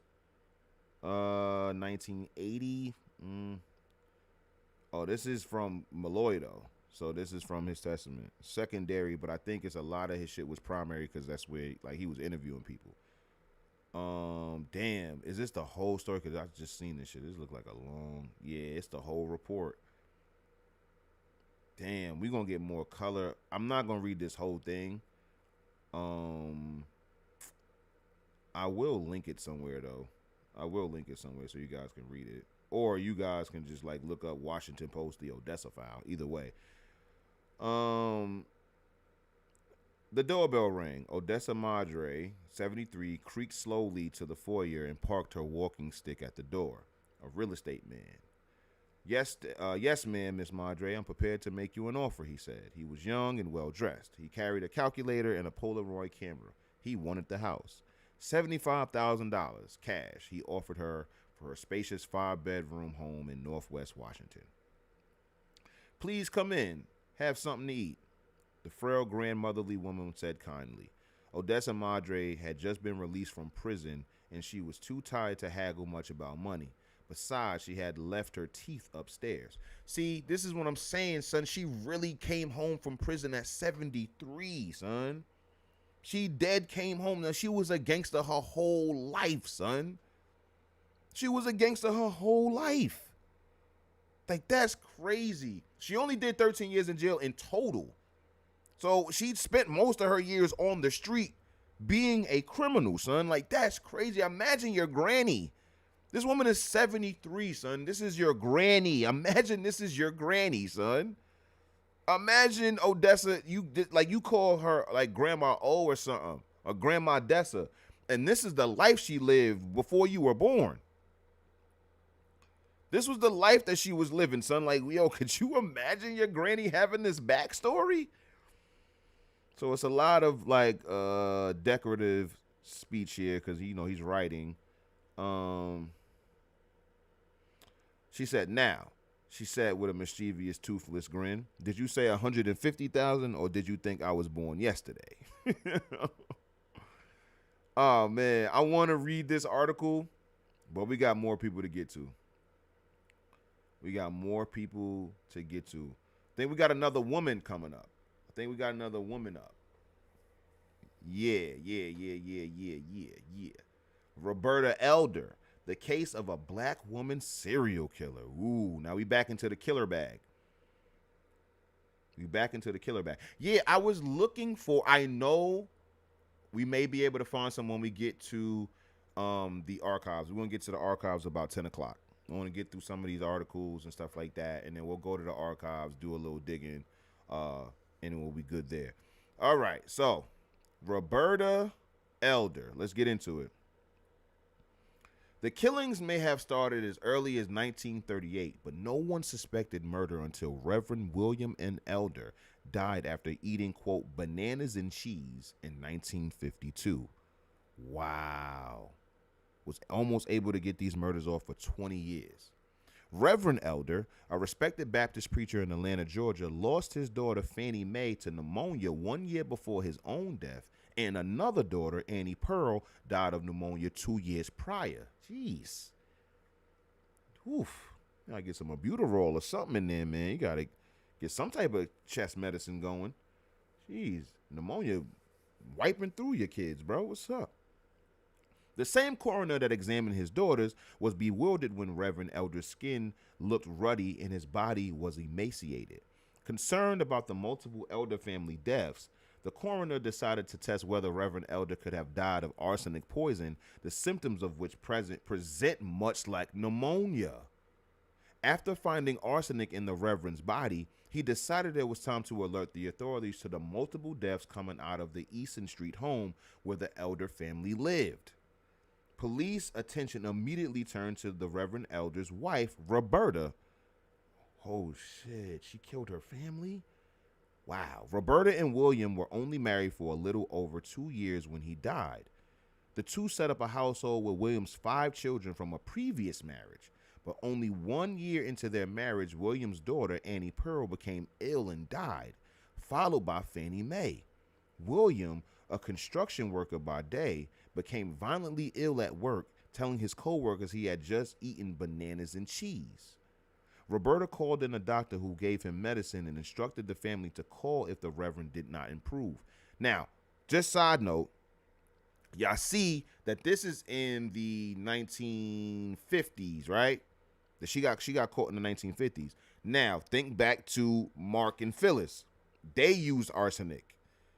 And they had, the doctors had less medical knowledge, obviously. We talking over, was almost it was 200 years before. Yeah, it was in the 1750s. So 200 years before, they had even less medical technology. So imagine what arsenic poisoning looked like to them. Like, it was probably just pneumonia, right? Damn. All right, cool. Let's get back into it. The doctor was not called again until William was dying. Reverend Elder's children observed that Roberta gave him milk of magnesia as she did for their sisters to help ease their symptoms. But they later suspected this was how she administered the poison. The surviving family members were all treated for exposure to arsenic after showing symptoms themselves. God damn, girl. Each of the deceased Elder family members had a life insurance policy taken out in their names by Roberta. Oh. Police ordered the exhumation of Annie Pearl, or exhumation? Yeah, exhumation, whatever. Exhumed the body. And Fannie Mae. Trace evidence of arsenic was found in both women's hair. Enough evidence the police believed to arrest Roberta Elder. Wow.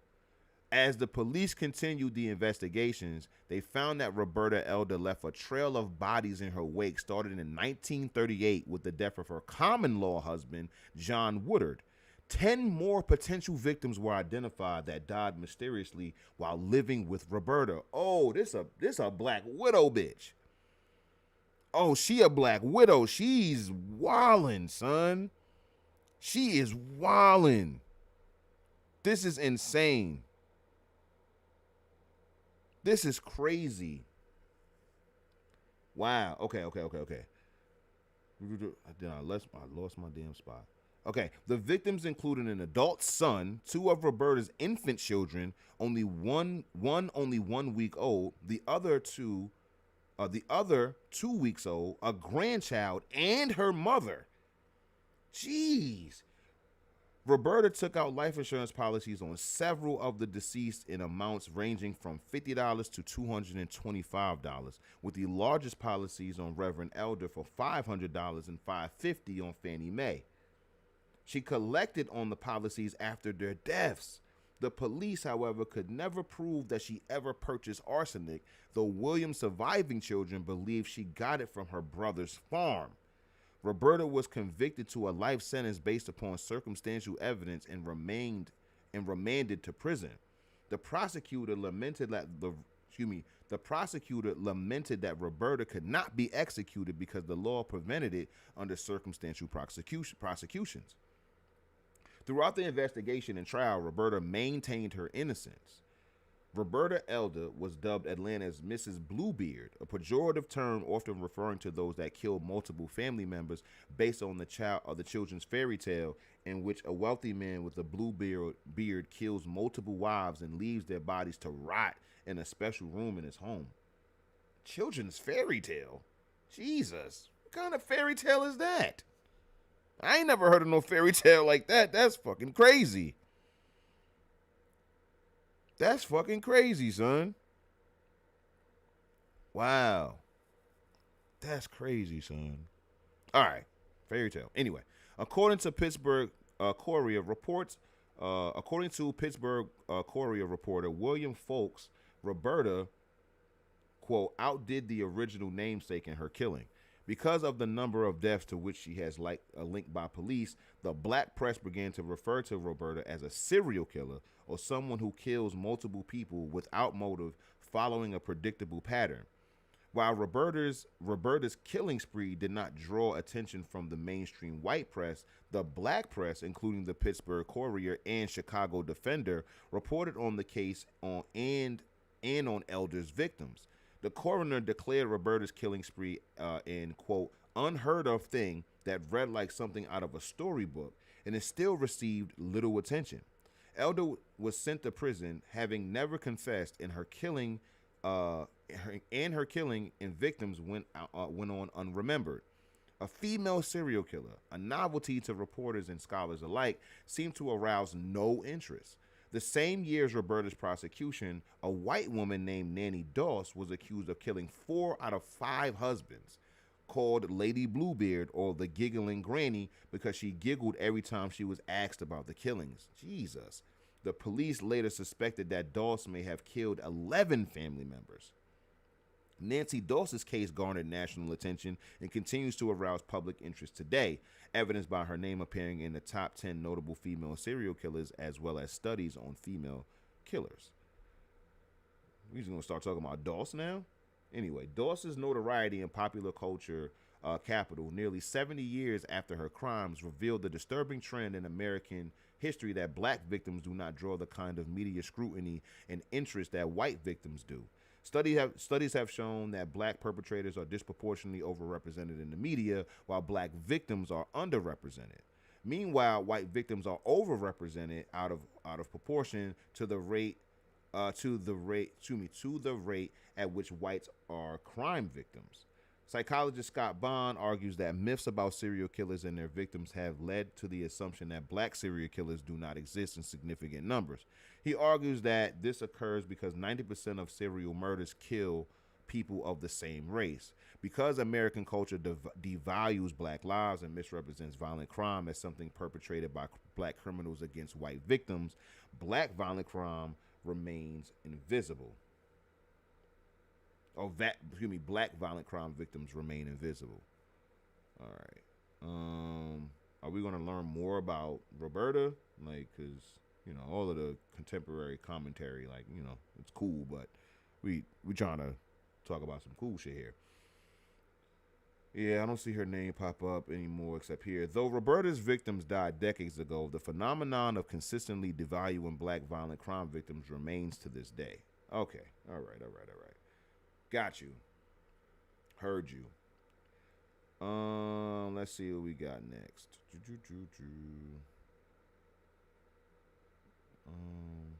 we can. So yeah, we can get into the zebra killings, the zebra murders. Yeah, this is something that Hotep Max sent me, and this happened in 1973.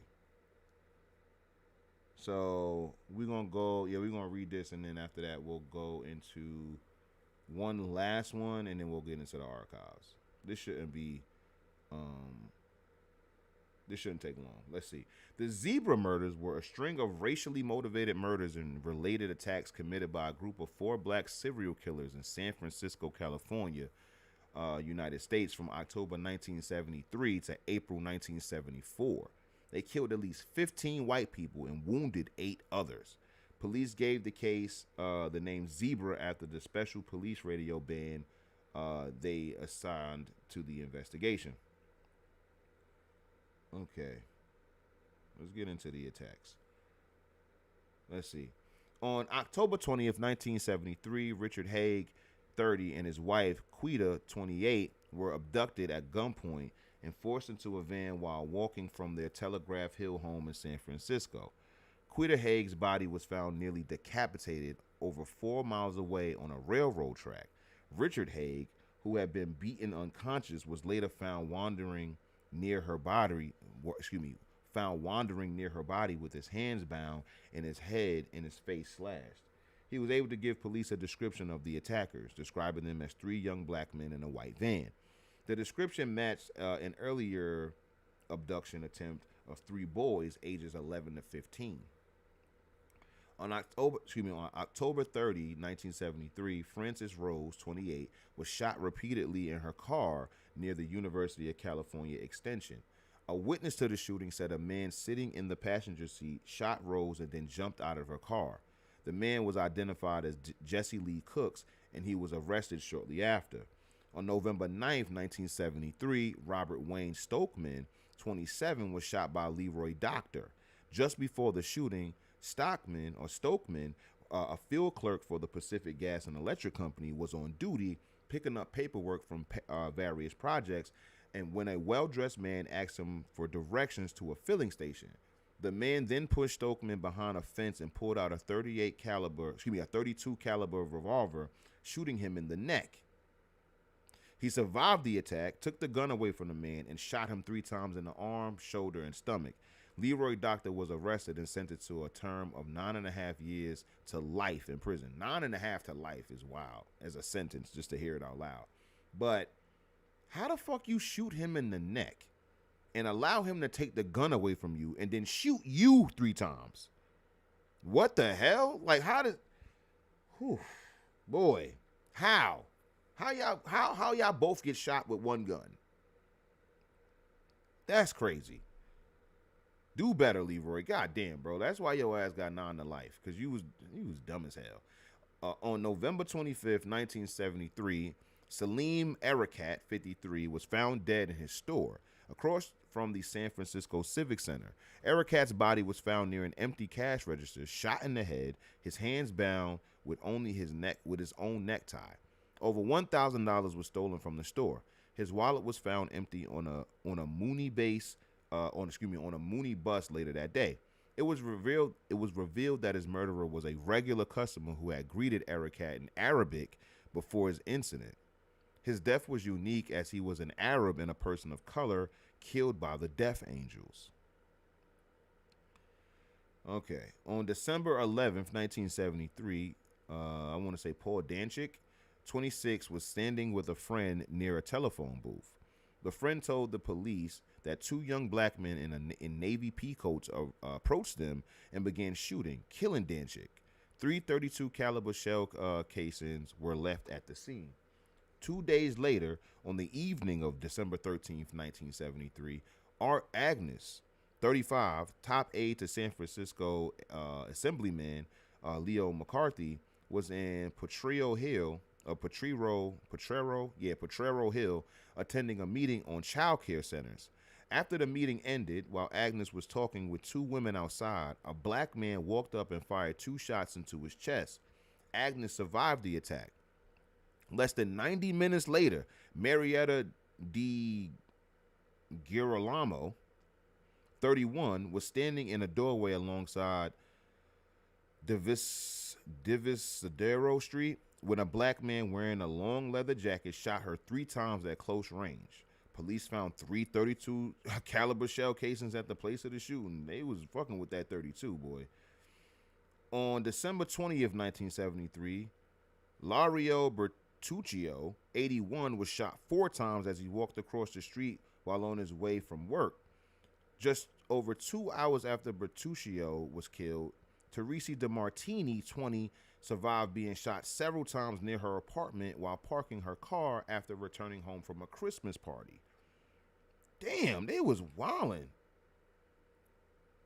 On December 22nd, 1973, Neil Moynihan, 19, was shot 3 times while walking near Market Street. Within a few minutes, a few blocks of Moynihan's murder, Mildred Holzer, 35, was shot 4 times at point blank range. Jeez, man, they was absolutely wrecking shit.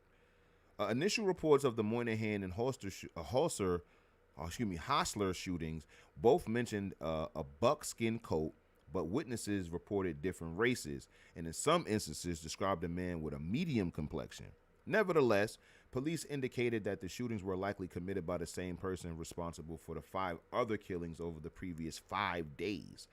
Due to the fact that all 7 victims were shot at close range with a handgun 3 or 4 times, and none were robbed. See, they were not even doing it for the bread. They was just out for blood, son.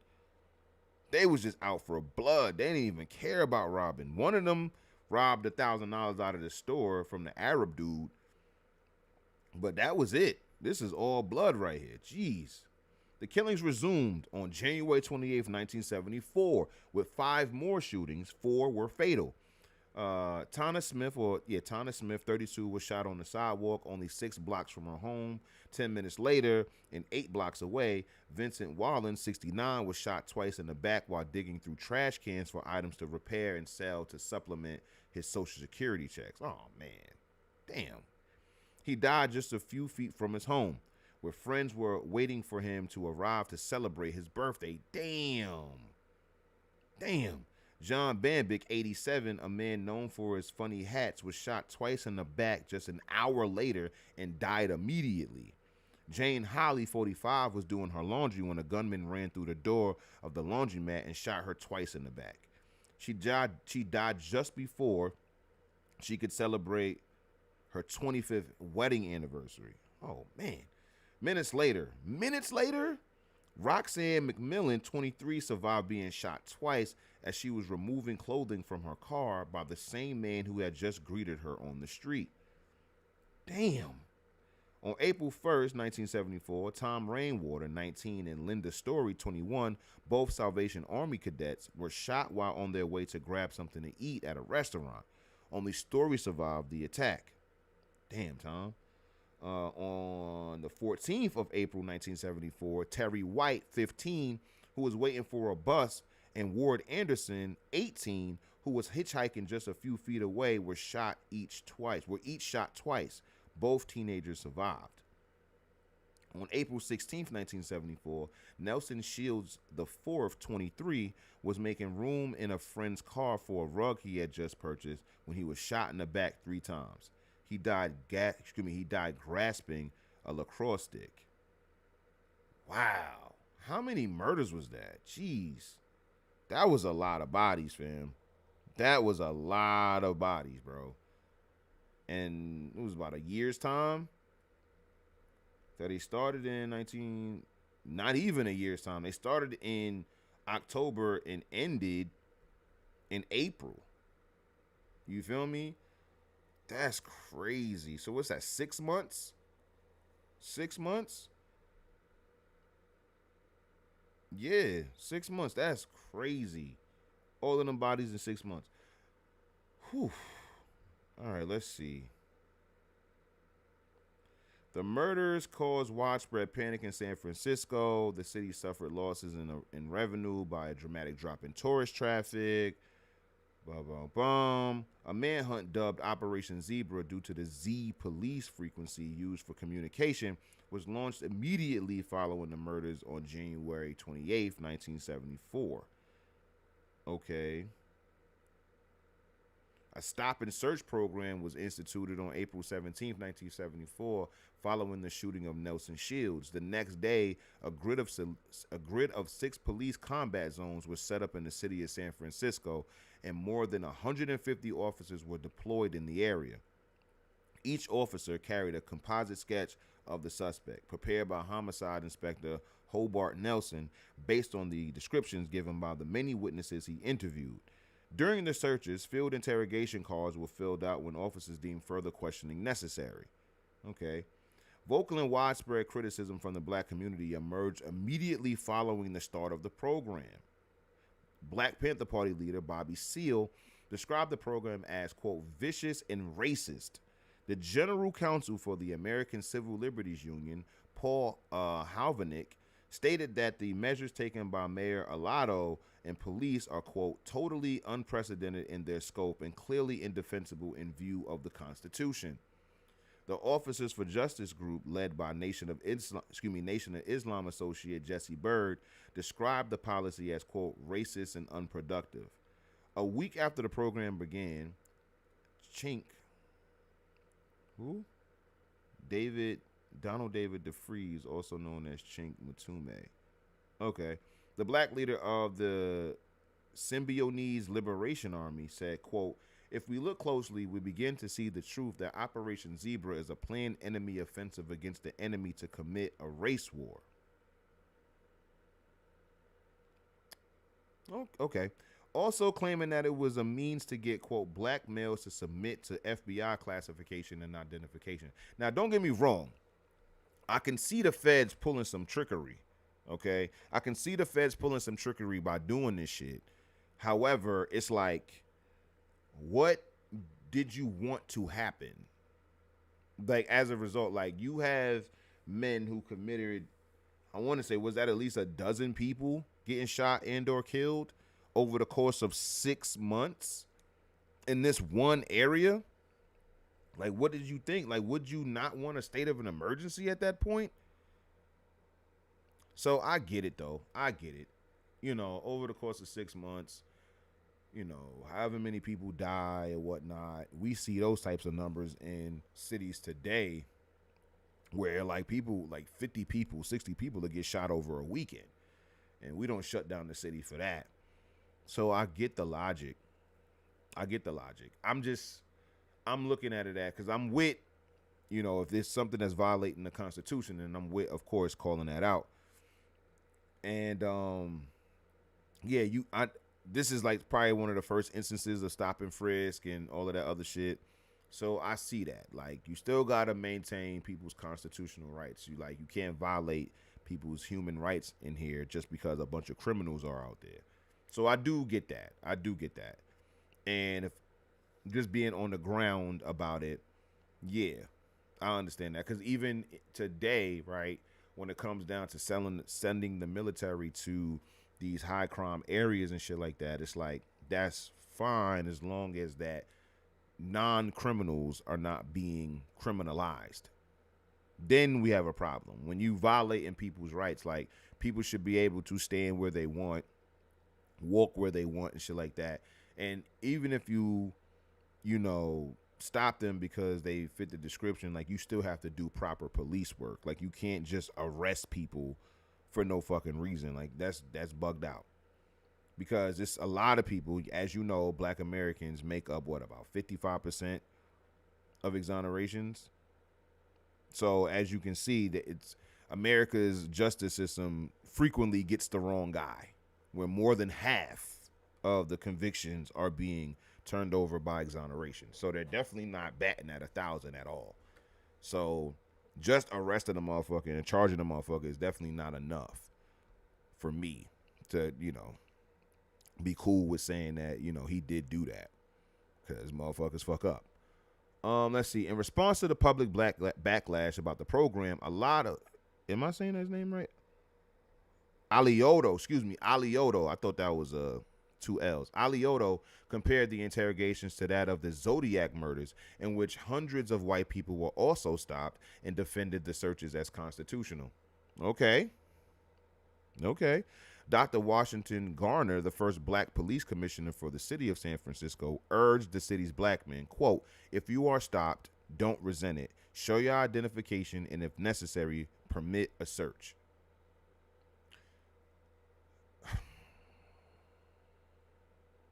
I get it. Again, like, if you are not a criminal, and you do agree that we got to get these criminals off the street, at the very least, exonerate yourself on the street if you can. You know what I'm saying? It's like, I get what they saying. Like, cooperating with the police to be able to catch the bad guys and stuff like that. Like, y'all understand the importance of community, you know, helping out and stuff like that. But again, as long as it's above board, it has to be constitutional. Like, you can't violate people's rights.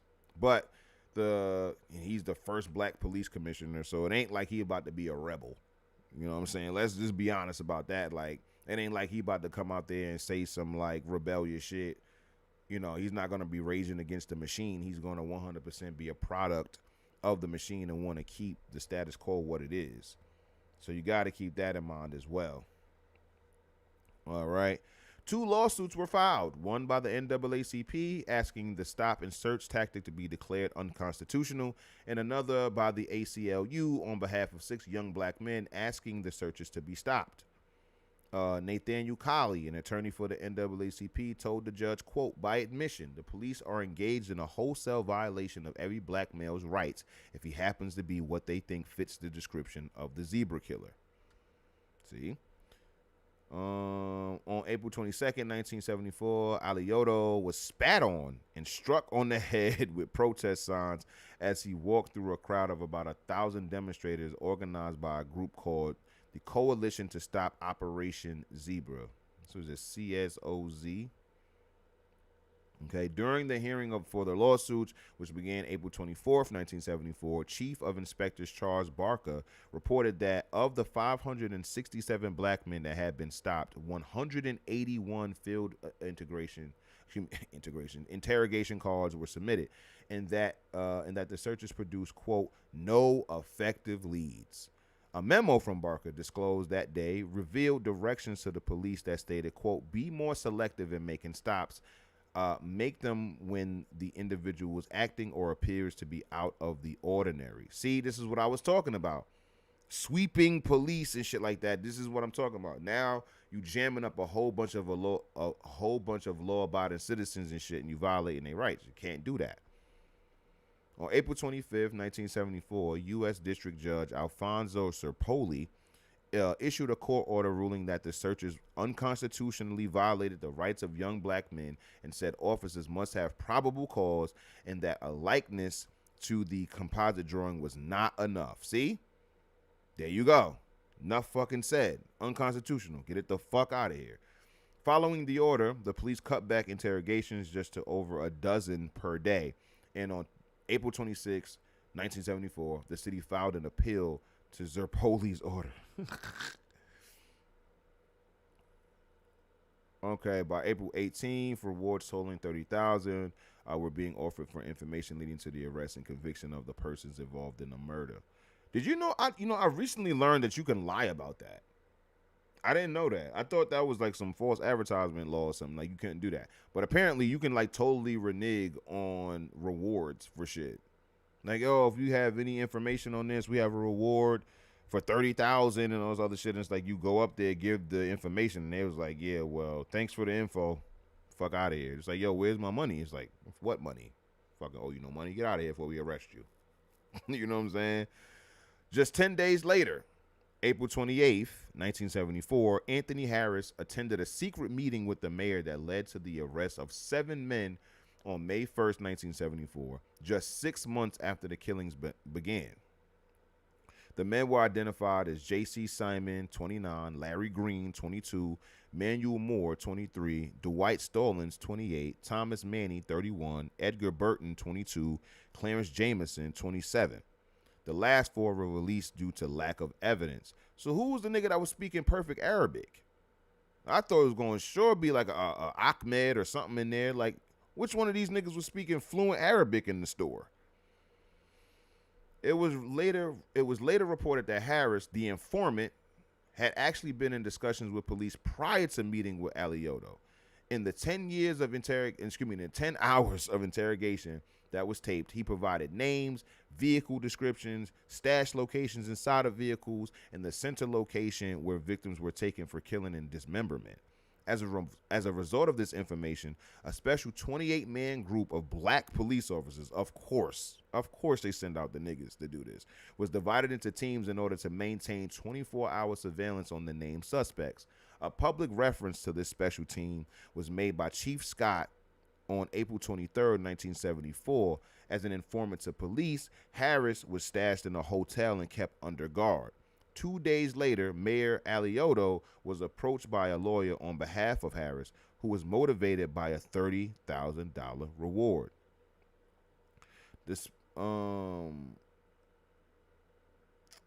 Despite this fumble, a meeting attended by the mayor, Chief Scott, Chief of Inspectors Charles Barker, Lieutenant Charles Ellis, and Inspector Gus Cororis, and Inspector Walter Ubini, resulted in the decision to move forward with the arrest.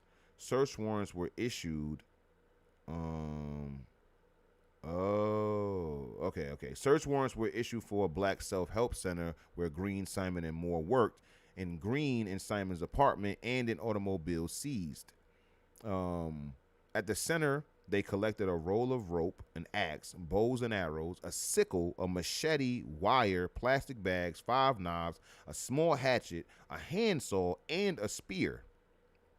God damn.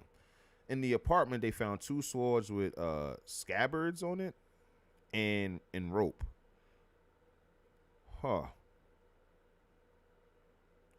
Okay. Statement released by Mayor Alioto reads following the rest reads this. The police have arrested several suspects in connection with the zebra killings. At this stage of the proceedings, all of these suspects are entitled in the presumption that they are innocent. And the police and I are entitled to the opinion that the ringleaders who perpetuated the wave of terror in San Francisco are behind bars. The investigation will continue until we are satisfied that we have rounded up all of the members of this group and have ensured the fact that new members will not take their place, excuse me. I am confident that the trial judges have ample power to protect the suspects from the publicity which the zebra slayings have generated. I am also of the opinion that this community is entitled to know the nature of the terrorist organization responsible for the recent rash of crimes. The San Francisco police, under the leadership of Chief Donald Scott, have pierced the veil of a vicious ring of murders called Death Angels. The local group is a division of a larger organization dedicated to the murder and mutilation of whites and dissident blacks. The pattern of killing is by random street shooting or hacking to death with machete, cleaver, or knife. Decapitation or other forms of mayhem bring special credit from the organization for the killers. Hitchhikers are particular prey. Death Angels, a kind of reverse Ku Klux Klan, is Jesus Christ, is based on the muddled aberrations clearly outside the mainstream of Islamic religions. Oh, so they're trying to call them Islamic extremists. In my opinion, it represents as much a potential threat to blacks as to whites. Members are usually characterized by trim, neat appearance, and purport to live by a puritanical code of moral conduct. They are fanatical believers in black separatism. The training of young boys 14 of age and over in what they call martial arts is a practice of this group. It consists of teaching manual methods and techniques of killing or incapacitating. Oh, shit. Our intelligence indicates that the national leader of this organization is apparently located outside of California and that he determines levels of promotion in the local divisions. The Death Angels, who use wings as an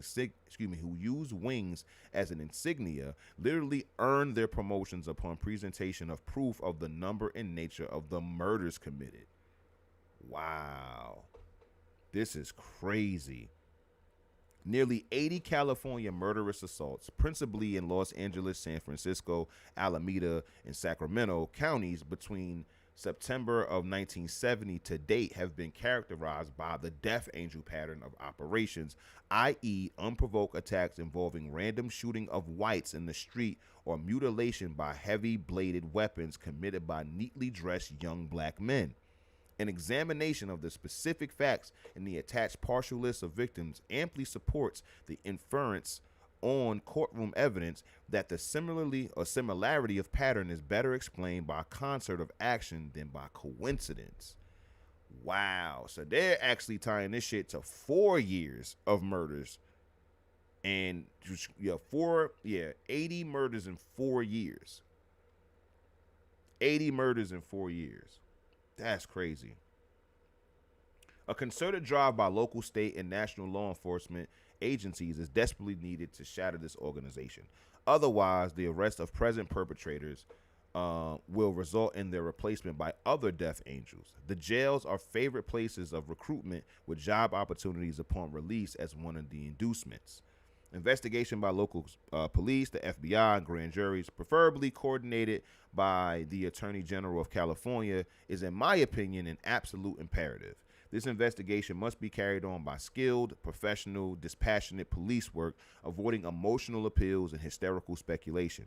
While it must be vigorous and relentless, it must stay within constitutional limitations. That's a fact. The public is urged to cooperate with police, come forward, assurance that law opinions, blah, blah, blah. Special care must be taken by police officials and the police to prevent hate groups from converting a criminal investigation into a racial struggle. The inescapable fact of the matter is that most mass murders of recent years, Manson, the Santa Cruz murderers, Corona, and Zodiac, have been white. Murder knows no color and must be fought without aggravating sensitive racial tensions. Okay, that's fair. For that reason, numerous blacks and whites with unquestioned credentials in the black community must participate in these law enforcement efforts. However, it should be clear that a constitutional assault on a murderous society of brutal killers cannot be diminished because its members are black any more than if they were white. Murder is murder, and no community will endure that. No community will endure that approaches the struggle of effective law enforcement with anything less than rugged determination to wipe out organized lawlessness. Yeah. So that was the zebra killings. That's crazy. I didn't know about that. I ain't gonna hold you. I ain't know about any of these people. Be totally tall with you. I don't necessarily study historical crime like that. But there will be a video. Of course, every live stream topic that you see has an accompanying Patreon exclusive video that's scripted and has all of the bells and whistles and stuff like that. So you definitely want to subscribe to the Patreon, patreon.com/Hotep History.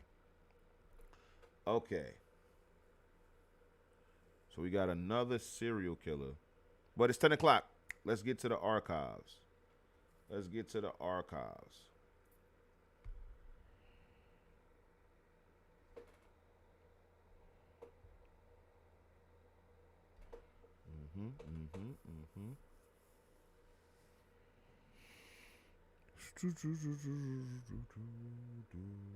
And oh yeah, shout out to Crystal and Hotep Mac for tonight's tabs. It was all them tonight. Oh, we got one more person. Hold on, y'all. We got one more person. We got Jack. What was his son's name? I think this one is going to be... Yeah. Here we go. Daniel McKee Jackson. Yeah. We got to get into this real quick. Okay, how long is this one? Because we got to keep on some type of schedule. All right, yeah, we can get through it. This was another one. Because I ain't going to lie. Hold on, let me zoom back in.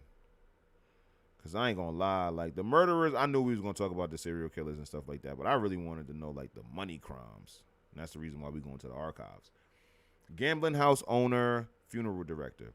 Daniel M. Jackson was undoubtedly the most powerful African-American vice lord ever known to Chicago's black community. He was educated, thoroughly criminal, generous to African-Americans in need, political and civic-minded.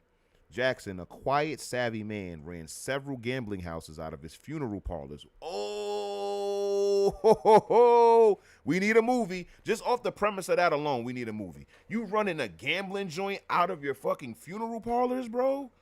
What? At the same time, he sacrificed his own profits to help blacks that lacked money for a proper burial. Oh, man. So this is like a criminal... It's like one of those criminal fraternal orders, yo.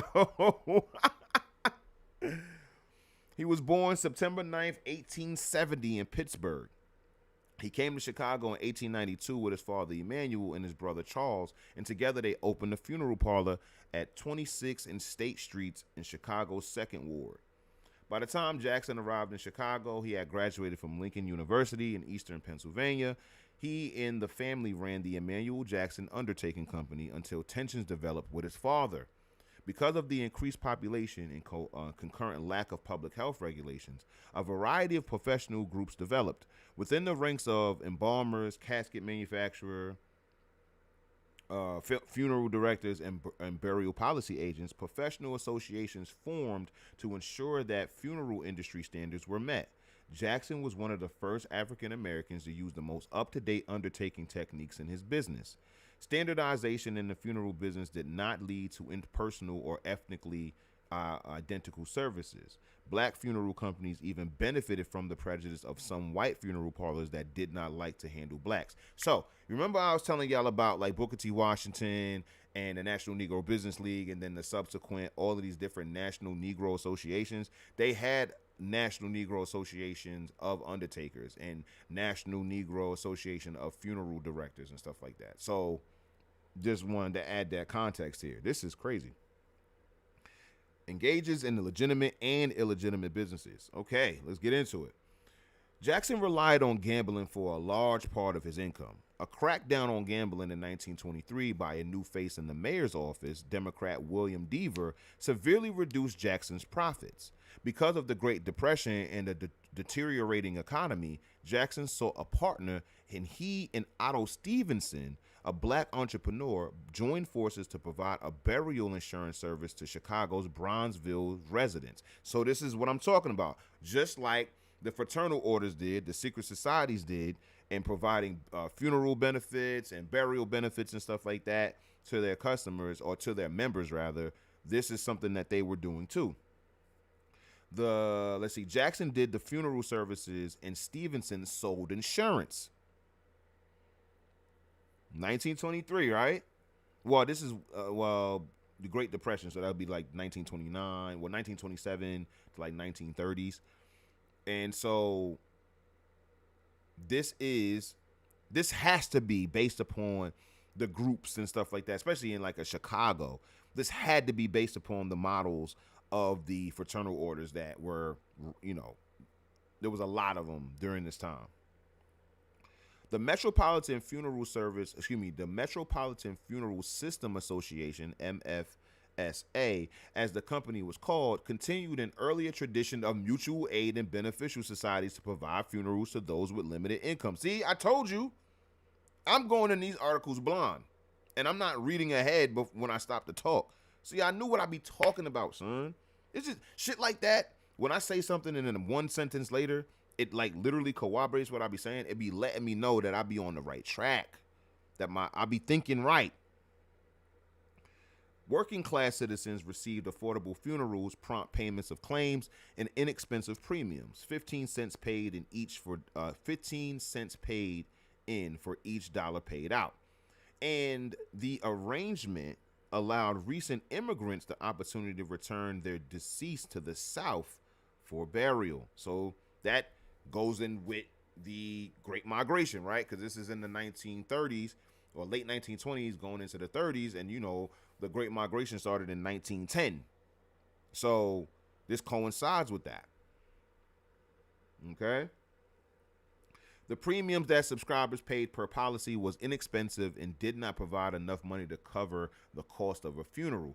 When the MFSA started to falter, Stevenson lacked the personal income needed to keep the company solvent. When Stevenson departed, Jackson was unwilling to let the company dissolve, believing that it provided a useful service to needy clients. Noble. Jackson perhaps owed his solvency to the money that came his way when he married Lucy Mott, the sister of gangster Robert R. Mott, in 1925. Ooh, we got to keep his name in mind. We can put him in the archives. Never heard of that guy. As a result, Jackson subsidized the company until Robert M. Cole joined in 1926. Born in Pittsburgh, blah, blah, blah. Yeah. We already went through all of that. Okay, so he marries Lucy in 1925, establishes the Metropolitan Funeral Home Association with Robert M. Cole. Then he sells the home association to Cole for $500, retains position as the funeral director. Appointed as the acting Republican committee man for 2nd Ward, so he's in politics now, appointed to the Illinois Commerce Commission, and then he dies. Well, what about the gambling houses? Jackson hired Cole, former railroad porter in charge, to manage his mortuary business. The two probably became friends as a result. of their mutual interest in gambling. Jackson and Cole established the Metropolitan Funeral Home Association in 1925, and then he sold it to him. Boom, boom, boom. So we heard that in the thing.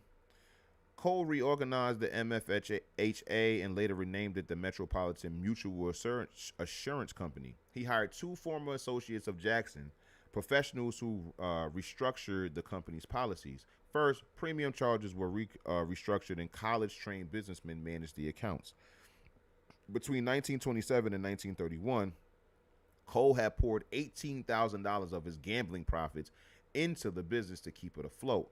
Although Jackson retained his position as funeral director, Cole, until his death in 1956, was the real force behind the company. The firm narrowly survived the Depression, but by the end of World War II, it was a profitable and smoothly operating business. If Jackson viewed the MFHA as his own private charity, he had no such view of other businesses. In the second ward and parts of the third, he was known as the uncontested vice lord of Chicago's African American settlement. Throughout Prohibition, except for two brief periods, Jackson controlled blind pigs, speakeasies, or places that sold alcohol illegally, prostitution, gambling, and policy wheels. From second ward operations in liquor and gambling, Jackson's bagmen collected about $500,000 per year. Where you at, Sammy? $500,000 a year, and this was after. This is gonna be after the Great Depression, so we can do. Let's do 1940 for that. 1940, $500,000. 1940, $500,000. Let me check the check. I think it's frozen again on my end.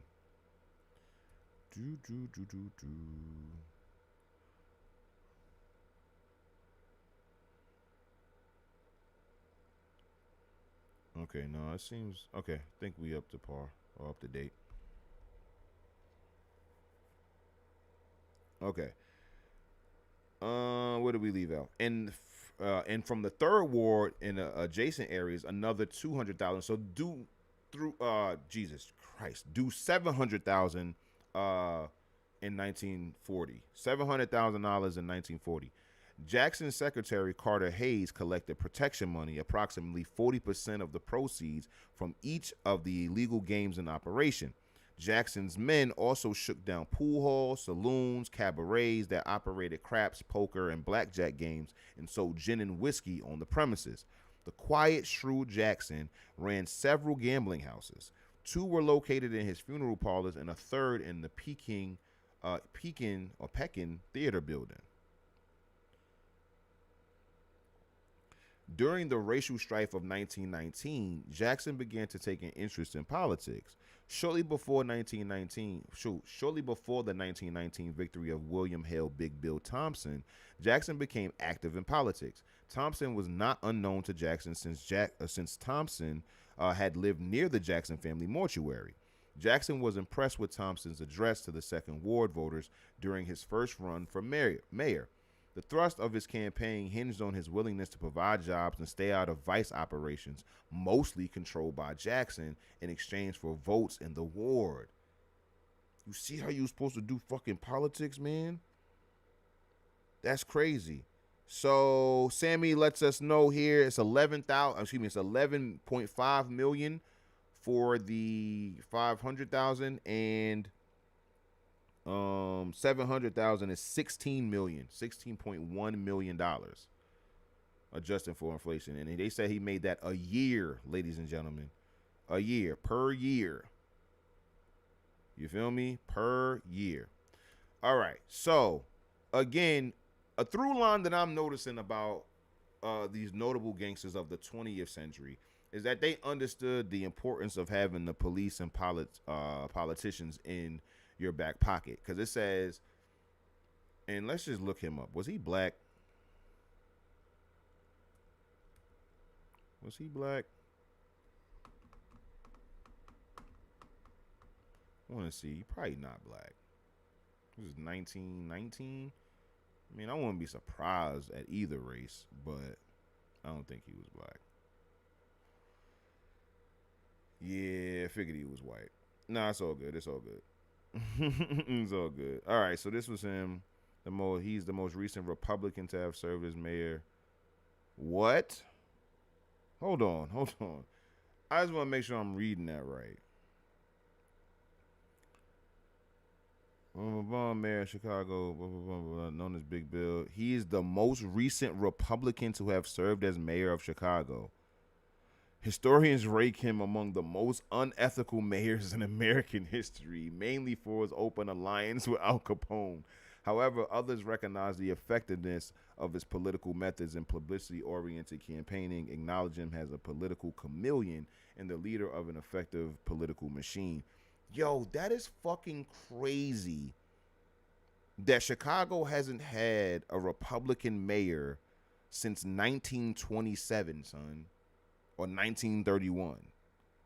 That's crazy, son. What? Almost 100 years. This is why I be talking about with the fucking Democrats, bro. These niggas had one corrupt Republican and then they allowed a century of Democrat rule. That's crazy, son. Wow, Chicago. Wow. Not one Democrat mayor since, not one Republican mayor since 1927 to 1931. Crazy work. That's bugged out. So yeah. Jackson campaigned for Thompson in Chicago's African American community. Listen, man. Listen. I'm sorry that you gotta get your political lesson this way, but this is what I be talking about when I be saying using these politicians and these political parties for your self-interest. Your self-interest. Like, this shit is crazy. All right? So look, the thrust of his campaign hinged on his willingness to provide jobs, okay? Because this is one of them, like, this black man, as far as like Daniel Jackson, he's very popular, obviously. He's the man in the town, and he connected with people.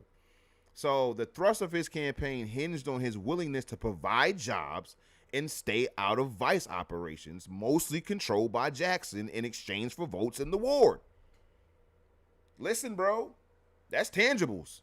You bringing jobs to this side of town, to this district or whatever, and you allowing my operations to go swimmingly, like smooth. I ain't got to worry about shit. I'm sorry, that's enough for me. If I'm Jackson, that's enough for me to campaign for him. That's enough. You gonna let me make my millions, and you gonna bring jobs to the people in my ward. Hey, I would see what the Democrat was talking about, but like, this is great. This is great news. I'm definitely campaigning. Let's see.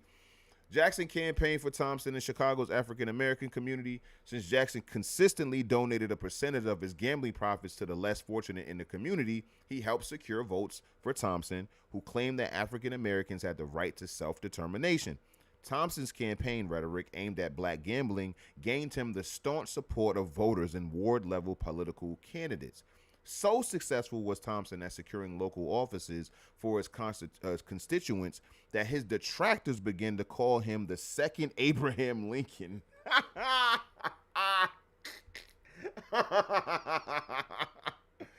The second Abraham Lincoln. What? What happened? What? And referred to City Hall as Uncle Tom's Cabin. Oh my God. They're wilding for respect, son. The second Abraham Lincoln is crazy. That is crazy, son. Republican Mayor Thompson, like Jackson and partner Cole, believed that African Americans should have access to wide open gambling, prostitution, saloons, and policy betting. Yo, because I'm dead thinking, like, they dead ass on the campaign trail, like, yo, listen, ye masses, black Americans of, what is this, the second ward? Yeah, black Americans of the second ward, hear me. You are free to gamble. You are free to sell vagina. You are free to have your bars. You're free to have all of your numbers rackets. You're good. And we're going to bring jobs. And niggas is like, hell yeah. Hell yeah. Yeah, Mayor Thompson. That's what I'm talking about. That's all we wanted. Oh my God. Since such entertainment was generally segregated, many Second War voters believed that this was reason enough for them to run their own vices wide open. After an investigation of his operations, Jackson was summoned to City Hall and forced to shut down. Damn, shut it down. However, many of his establishments soon reopened and started to thrive again under the protection of local law enforcement. In 1923, the state's attorney's office dispatched another team to investigate Southside Vice. The investigation resulted in the second closing of all illegal vice operations. Damn. Although most gambling parlors, saloons, and policy games closed, Jackson stayed open. And most of Jackson's cohorts returned to business. Thompson decided not to run for mayor again in 1923, so Jackson's supporters urged him to back Democrat William Deaver, hoping to negotiate a deal with him that would protect Jackson's gambling interests. The mayoral race in 1923 was complicated by harsh accusations against Arthur Luter, the Republican candidate, from both the Jackson Syndicate and the Deaver faction. The Deaver faction tried to undercut Luter by accusing him of Ku Klux Klan sympathies, prejudice against blacks, and other race-related activities. The bad publicity Luter received may have influenced Jackson's decision to vote for Deaver. In the 1923 elections, emotions ran high, and Jackson, feeling insecure perhaps about Deaver's policies, may have forced his way into polling booths and may have threatened voters and Second War voting officials. What?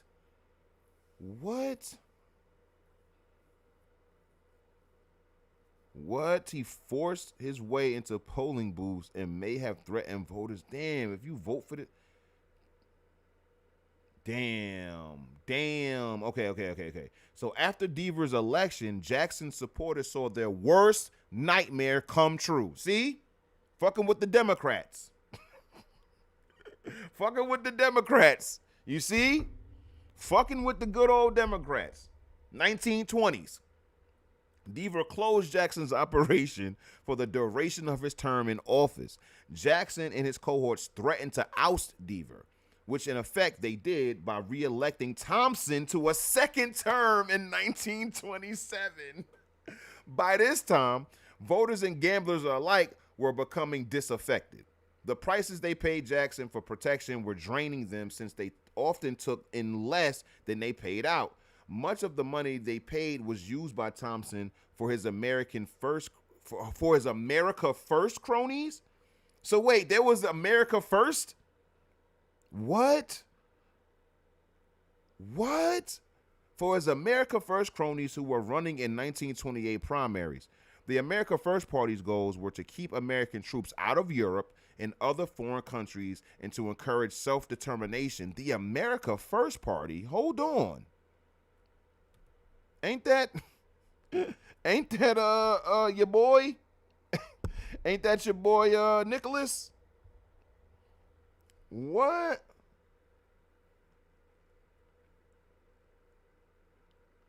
The American First Party was an isolationist political party which was founded on January 10th, 1943. Its leader, Gerald L.K. Smith, was the party's presidential candidate in the 1944 presidential election. What? Okay. Party founder Gerald Smith had previously been a key part of the Union Party, which eventually split with Smith over his racial and anti-Semitic views. Okay. In the years following the split, Smith acted as an activist and fundraiser for the Republican Old Guard. Smith adopted the reactionary version of isolationism and eventually sought an alliance with the America First Committee, although they found Smith to be too ideologically focused. However, there was common ground between Smith and the America First Committee. There was common ground between Smith and the America First Committee regarding Jews and elements of fascism. When the America First Committee disbanded in 1941, some of its associates found their way into Smith's orbit and, along with previous associates with the Union Party, founded the America First Party. Wow. So this is Nick Fuentes OG? That's what you trying to tell me? Ain't that his movement? Ain't that ain't that his joint? Wow. And it sounds similar to what he got going on. In 1944, Smith stated that he and his associates and the party favored Lindbergh for president. Blah blah blah. Don't care. Don't care.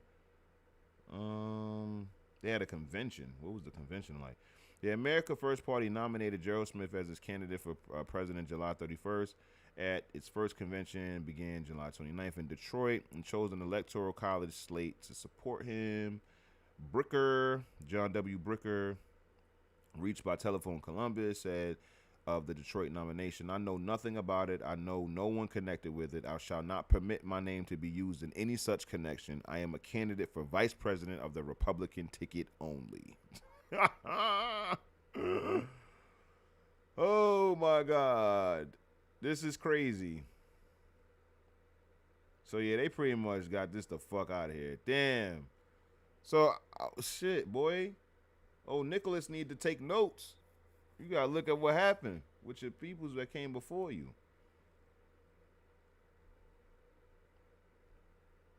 Damn. I didn't even know this article was gonna be that long, y'all. I'm sorry. We're gonna get to the let's get to the chat. Let's see. Crystal says the history of the funeral industry and how it has been a foundational and historically beneficial industry for Black Americans would definitely be a great topic. Might have to look into that. The funeral home was a great way to launder money, move product, and hide bodies. True. Jason says, dude, Illinois has been a Dem stronghold for a long time. Interesting enough is the fact that Big Bill wasn't a lily white Republican. It don't seem like it. It really don't. He also says politicians should have to provide results like this. That's a fact. That's a fact. You got to show us some tangibles, Jack. Thompson's second and third terms brought back and reinforced the South Side's former open gambling policy and rewarded Jackson's efforts on behalf of Thompson. Jackson, who had never held a political office, was appointed acting Republican committeeman in 1927 for the Second Ward and was then elected to the position in 1928. He also received from Governor Lynn Small an appointment to the Illinois Commerce Commission shortly before his death in 1929. When Jackson died, an indictment for fraud and gambling was still on file against him. That's crazy. Jackson was an anomaly, a soft-spoken man who ran a mortuary and did so even after the business lost money so his clients could receive just the kind of funerals they wanted. He was kind to his associates and gave them help in starting businesses, and he stood up for those who he believed in. As an example of that faith, Jackson remained a supporter of Thompson long after others believed that Thompson used them for his own political advancement. Jackson was also persuasive and not above using his political power to get what he wanted. He had ties to mobsters, and his business and political dealings were outside of the law. Yet Jackson seemed to have believed in certain positive values such as self-determination. Wow. All right. Let's close some of these tabs, shall we? I think we got a lot going on. So we can close this one. We can actually get to this. This is super quick. This is just a clipping that I got.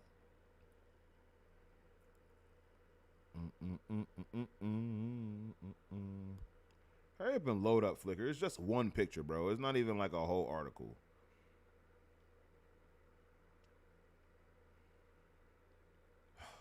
Anyway, we can close more tabs while that's happening. Close tab. Close this one.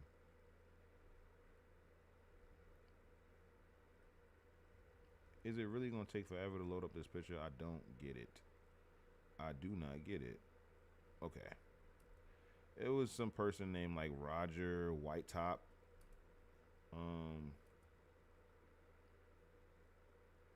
We can close this.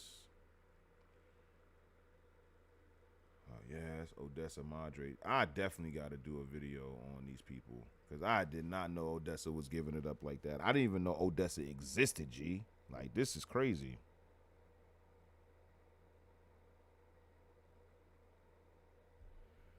Oh, so here we go. White Top Simpkins nabbed on DC bribe charges. Roger Whitetop Simpkins, reputed ex-czar of Washington's Negro gamblers, was charged with bribery after allegedly making payments of much as $500 a month protection money to gambling squad Lieutenant Todd Toman.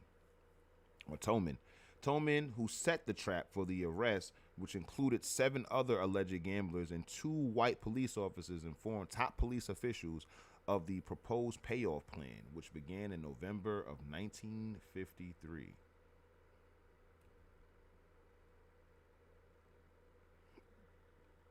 Yeah, we're not doing that. So yeah, a lot of gambling rackets. A lot of gambling rackets. So let's do this. Let's go back to the archives. Let's go back to the archives.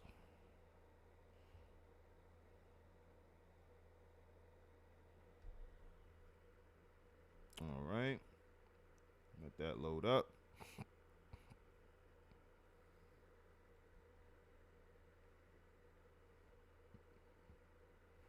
Yeah, I was gonna talk about the Sam Little dude. He was like apparently the biggest like serial killer at the time or in history or something like that. Um, but we don't have the time. I'm telling you, man, like 3 hours really be flying, bro. Like it really be flying. It's been 2 hours and 40 minutes, and it doesn't. I swear to you, it feels like I've been talking for like an hour. Like that ass, like this shit is crazy. So let's. So we in the archive. So what would be some good keywords that we can look up?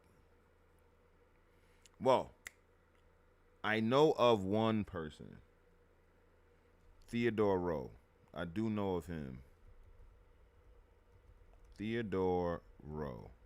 I was reading about him in the archives before, and he was a gambler as well. I want to say he had like a gambling racket.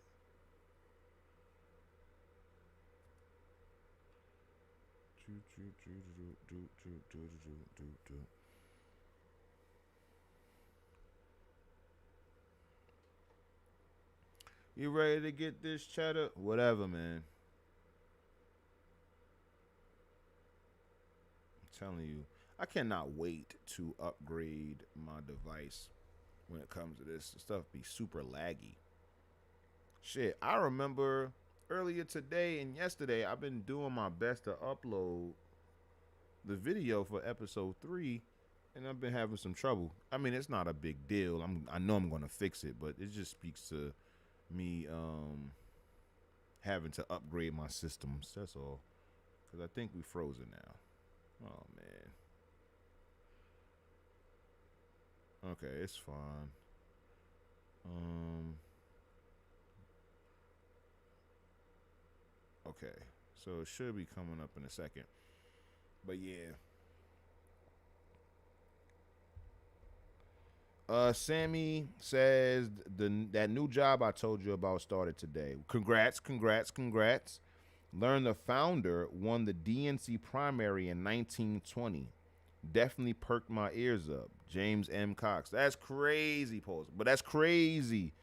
You see, it's history all around us. History all around us. I say it all of the time.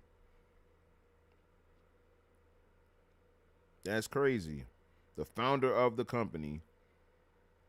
You feel me? Damn. My fault, Sam. I damn near. I think I doxed your job. My fault, bro. That was my bad. All right, let's get into these archives. You know what? Cause yeah. Let's get into that.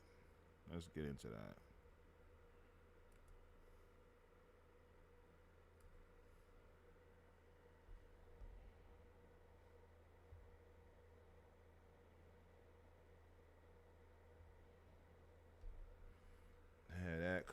because I did hear how Theodore, like how the end of his story, um, happened. And I will say, Chicago has been coming up a lot lately, and that's so interesting to me. And even tonight, we we had Washington with Odessa. One of them niggas was born in Pittsburgh, but then moved to Chicago. Like, Chicago comes up a lot. Chicago definitely one of them places with like a deep, deep, deep Black American history in it. Like, super deep, super deep.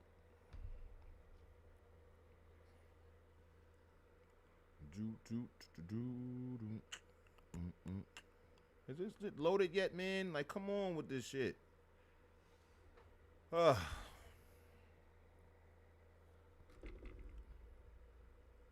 Yeah, see, I gotta see because I have the Ethernet, so I know it's not the internet connection. It's letting me know exactly how many kilobytes per second or whatever is being streamed and stuff like that, and there's really no problem on that front. So I do know that I need to just upgrade my laptop. My laptop is pretty fucking old. Will not lie about it. It's not one of like them black laptops and shit from like the early 2000s or late 90s and shit like that, but it's definitely like a 2010 model or something, like in the 2010s. Definitely has seen faster days. And so yeah, I'll be getting a new laptop. I'll be getting a new laptop for sure. Okay. Let's see what we got here. Let's see what we got here. Doo-doo. Threats to Policy King by Capone. Mob revealed. Oh, hold on. Let's go. Let's full screen this. How millionaire Negro Policy King Theodore Rowe defied the revived Al Capone mob right until the moment he was slain in his home this week.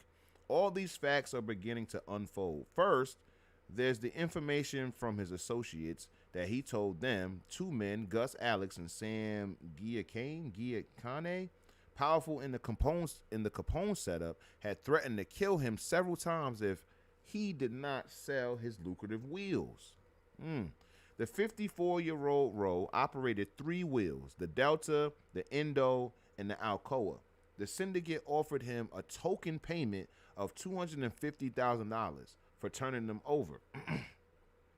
Rowe refused for the $250,000. Represented only a Rowe refused for the $250,000 represented only a small fraction of the annual profits. A small fraction? So he was making millions in that day. Yo, the gambling racket was crazy back then, son. Jeez. Big money to be made. He explained to his associates, I'm going to die of cancer within a year anyway. Damn.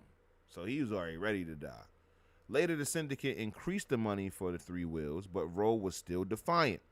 He had defied the syndicate when it tried to kidnap him 13 months ago, in which a Capone hireling was killed. So they tried to kidnap Theodore, you feel me, and ended up getting killed. Going head to head with the mob, okay. And when his partners, the fabulous Jones family, fled to Mexico City after the syndicate pulled the famous $100,000 kidnapping of Ed Jones, Rowe was still defiant. He simply took in new partners and continued operating. Police, as yet, have not picked up Alex and Giacana, though they are holding investigations. With humble, colored, this is just from another. This is another article. Yeah, son. So Al Capone, I think he was already locked up or dead by this time. But yeah, son, turned down $250,000 in 1952, and he said that's a small fraction of what he makes. All right, so we don't gotta dig too deep into Theodore Rowe. Pause. Let's do, because we can do African American. all states. And then that is honestly the reason why I want to close some of these tabs too.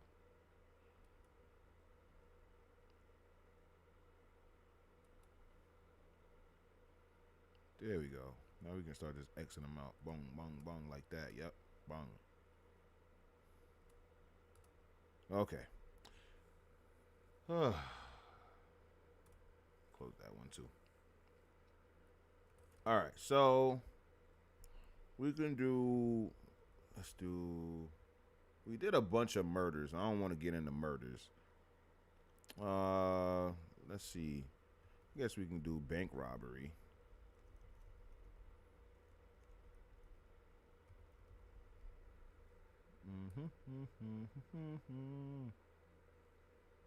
Did I not pick the? Why is it doing that? African American.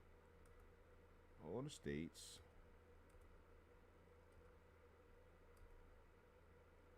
All of the titles. There we go.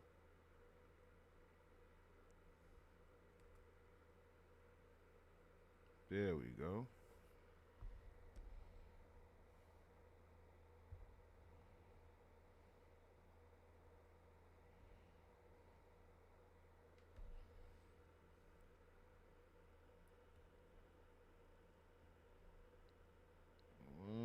What the hell? I know that didn't say what I thought it said.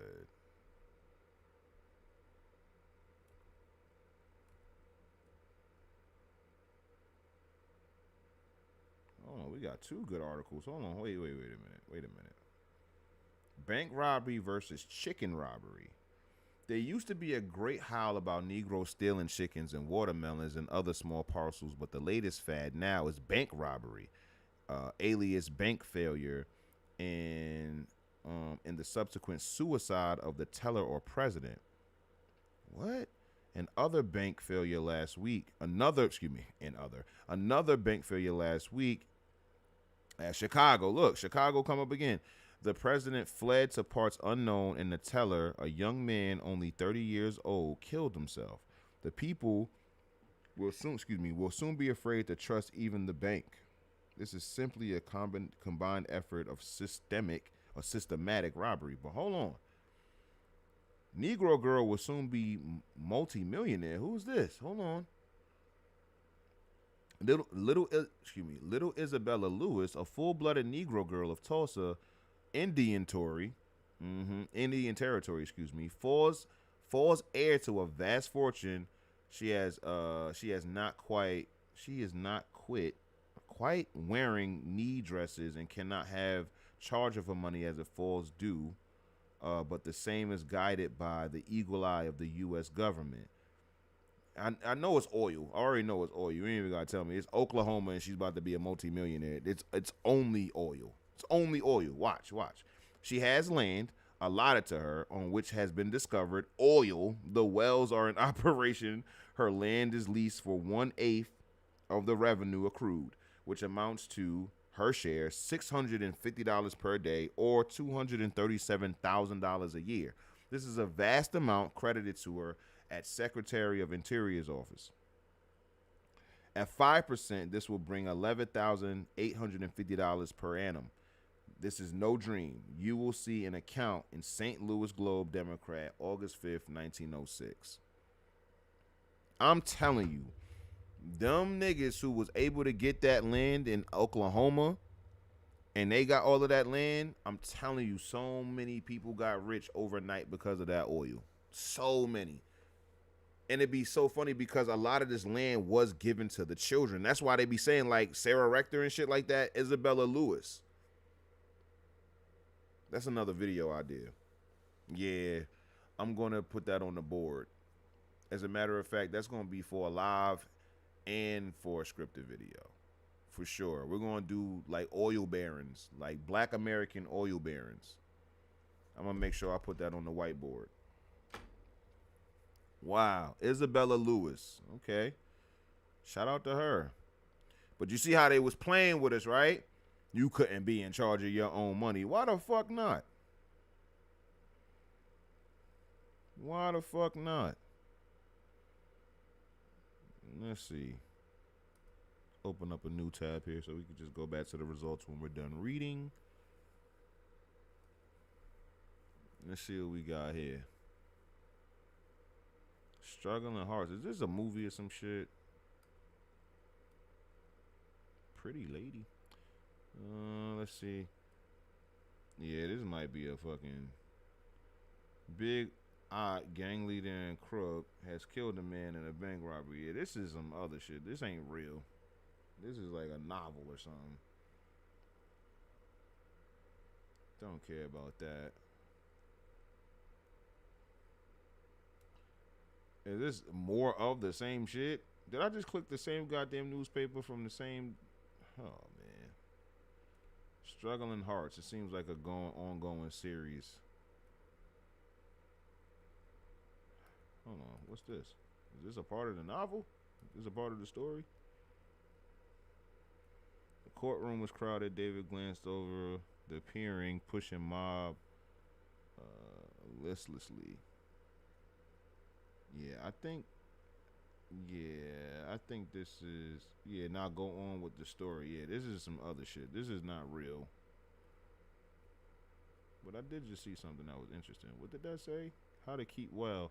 There are two processes continually taking place in your body. One is building up on your bone, blood, nerve, and tissue. The other is the waste, carrying off of the waste matter and impurities. Huh. Yeah, we'll get into that another day. So yeah, we don't give a fuck about the struggling heart story. So yeah, anytime I see struggling hearts, I'm just gonna scroll past that shit. Uh, let's see with this one.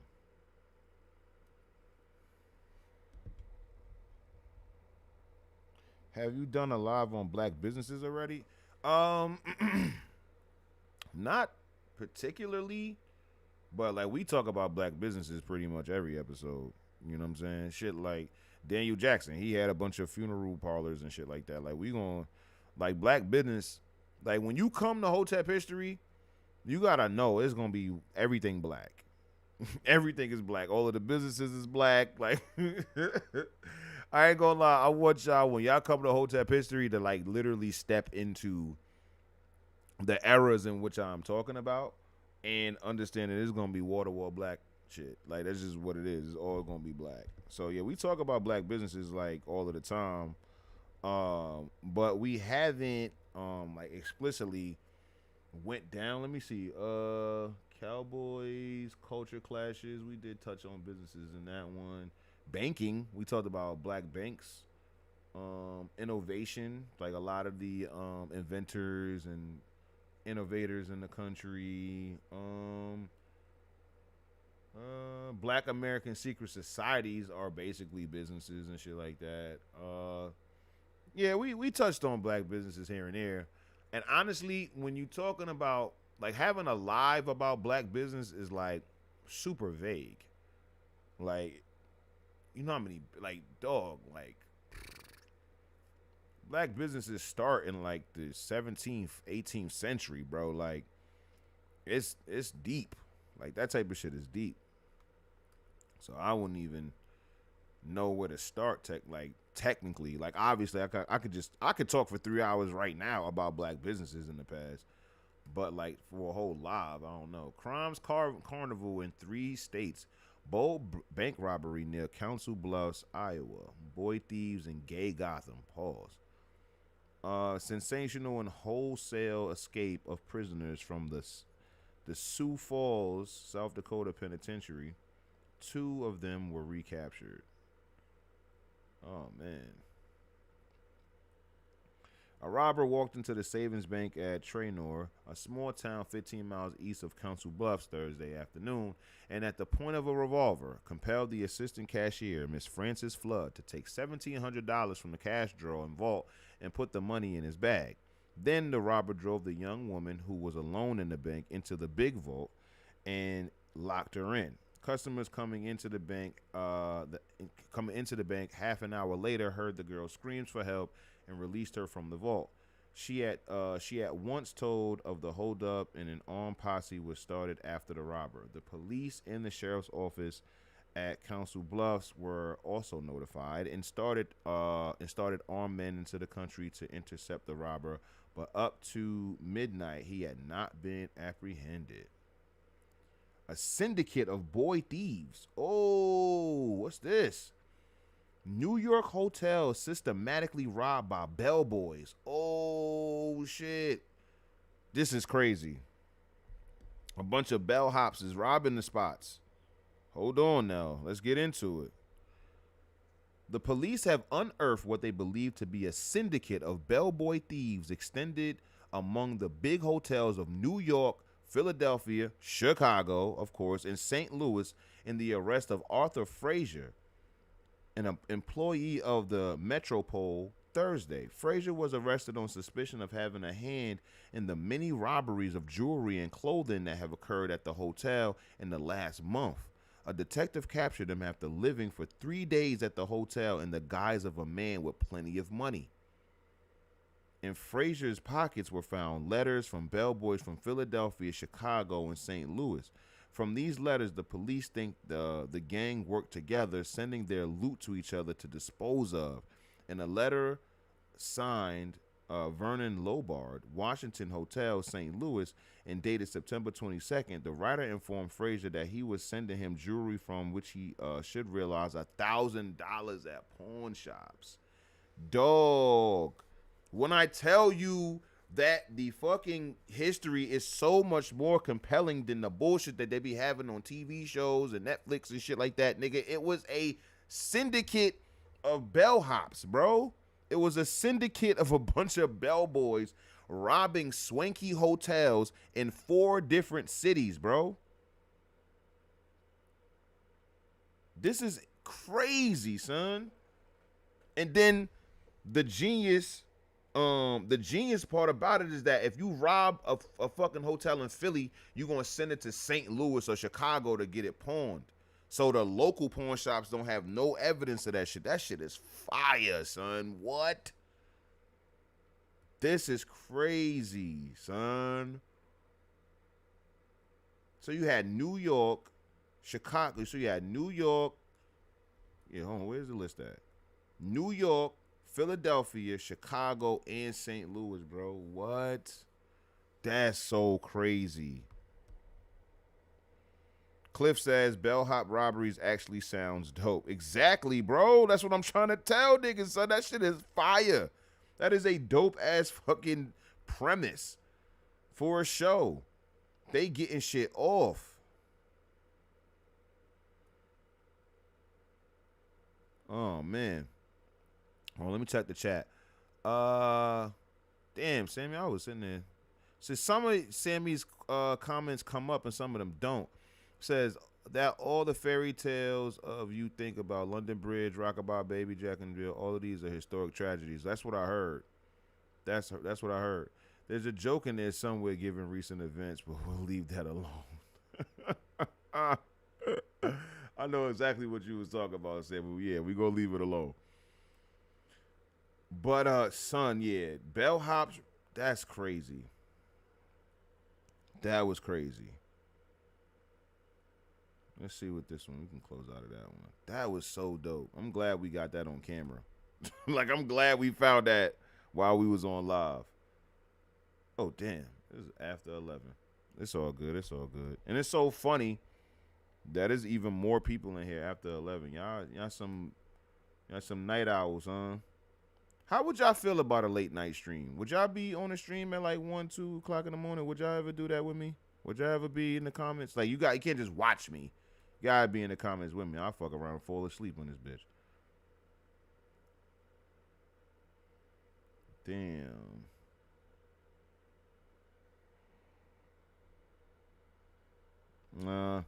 Alright. Cause I ain't gonna lie, those bellhops got me hype. That shit was crazy. What's another one? Let's do. Can you do scammer? Is scammer a term that they used back then? Did they use the term scammer? Let's see. Watch scammer means something completely different or some shit. See, no results found. What about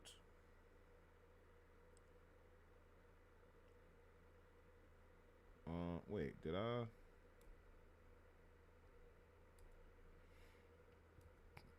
Mm-hmm. I'm trying to think. Would it be like schemer? What's the late 19th century or early 20th century term for scammer?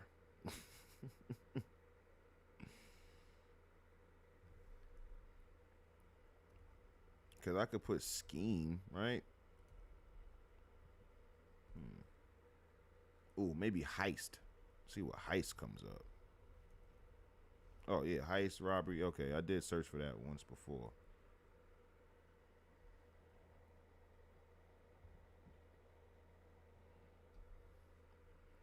Yeah, after this, I'm about to go. What? These are last names. Somebody's last name was Heist. I mean, I guess so. Heist, heist, heist. Let's see. What jewelry?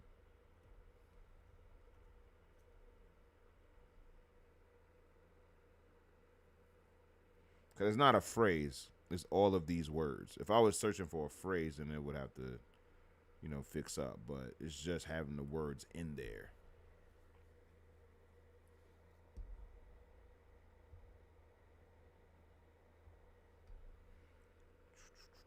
Let's see what we got. Heist, ad banks, jewelry, confectionery, heist. Says just last name still. Damn you. All right, so I'm not gonna lie, y'all. It's not looking like they have heist, and I am tired. I am tired. Um, yeah. So let's go back. Is this my page? Yeah. All right, ladies and gentlemen. So we went through a lot. We got still some more left on the bone. We can revisit this as a part two sometime down the line. But what topics did I just say I was going to put on the board? Because I can't forget that. Because I need to put that on the board right now. What did I say I was going to put on the board as a topic? What was it? What was it? Somebody help me. Somebody help me, please, with my memory. What did I just say I was going to put on the damn board? Oh, the oil. The oil. The oil. The oil. The oil. Oil. The oil. Yeah. Oil. Write that down now before I forget again. The oil.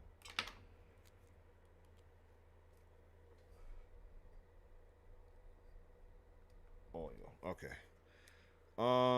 So yeah, y'all have been great. Y'all have been great. This has been another episode of Hotep History Live. I was your host, President Hotep Dubes of Hotep Nation.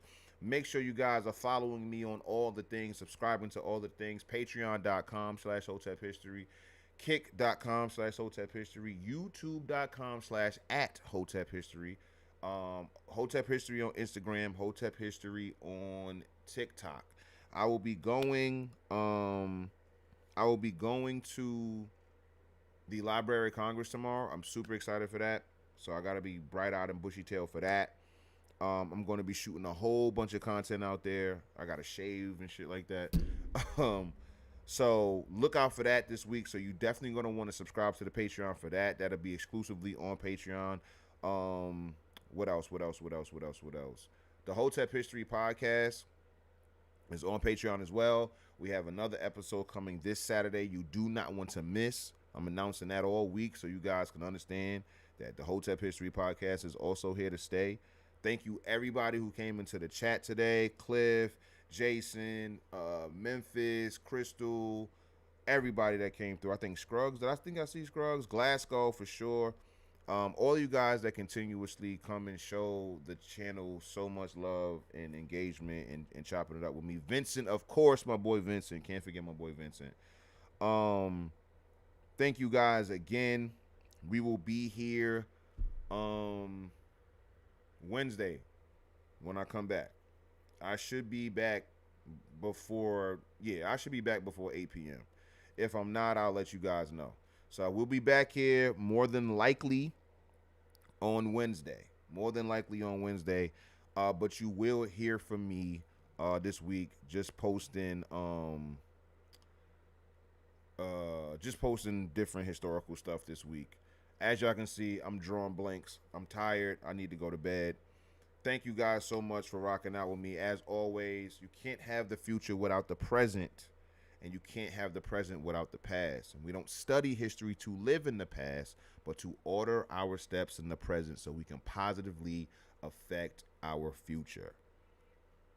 Thank you guys so much for coming out and always rocking with me and all of that. Can't wait to see you guys next time. And as always, ladies and gentlemen, Hotep and Bill.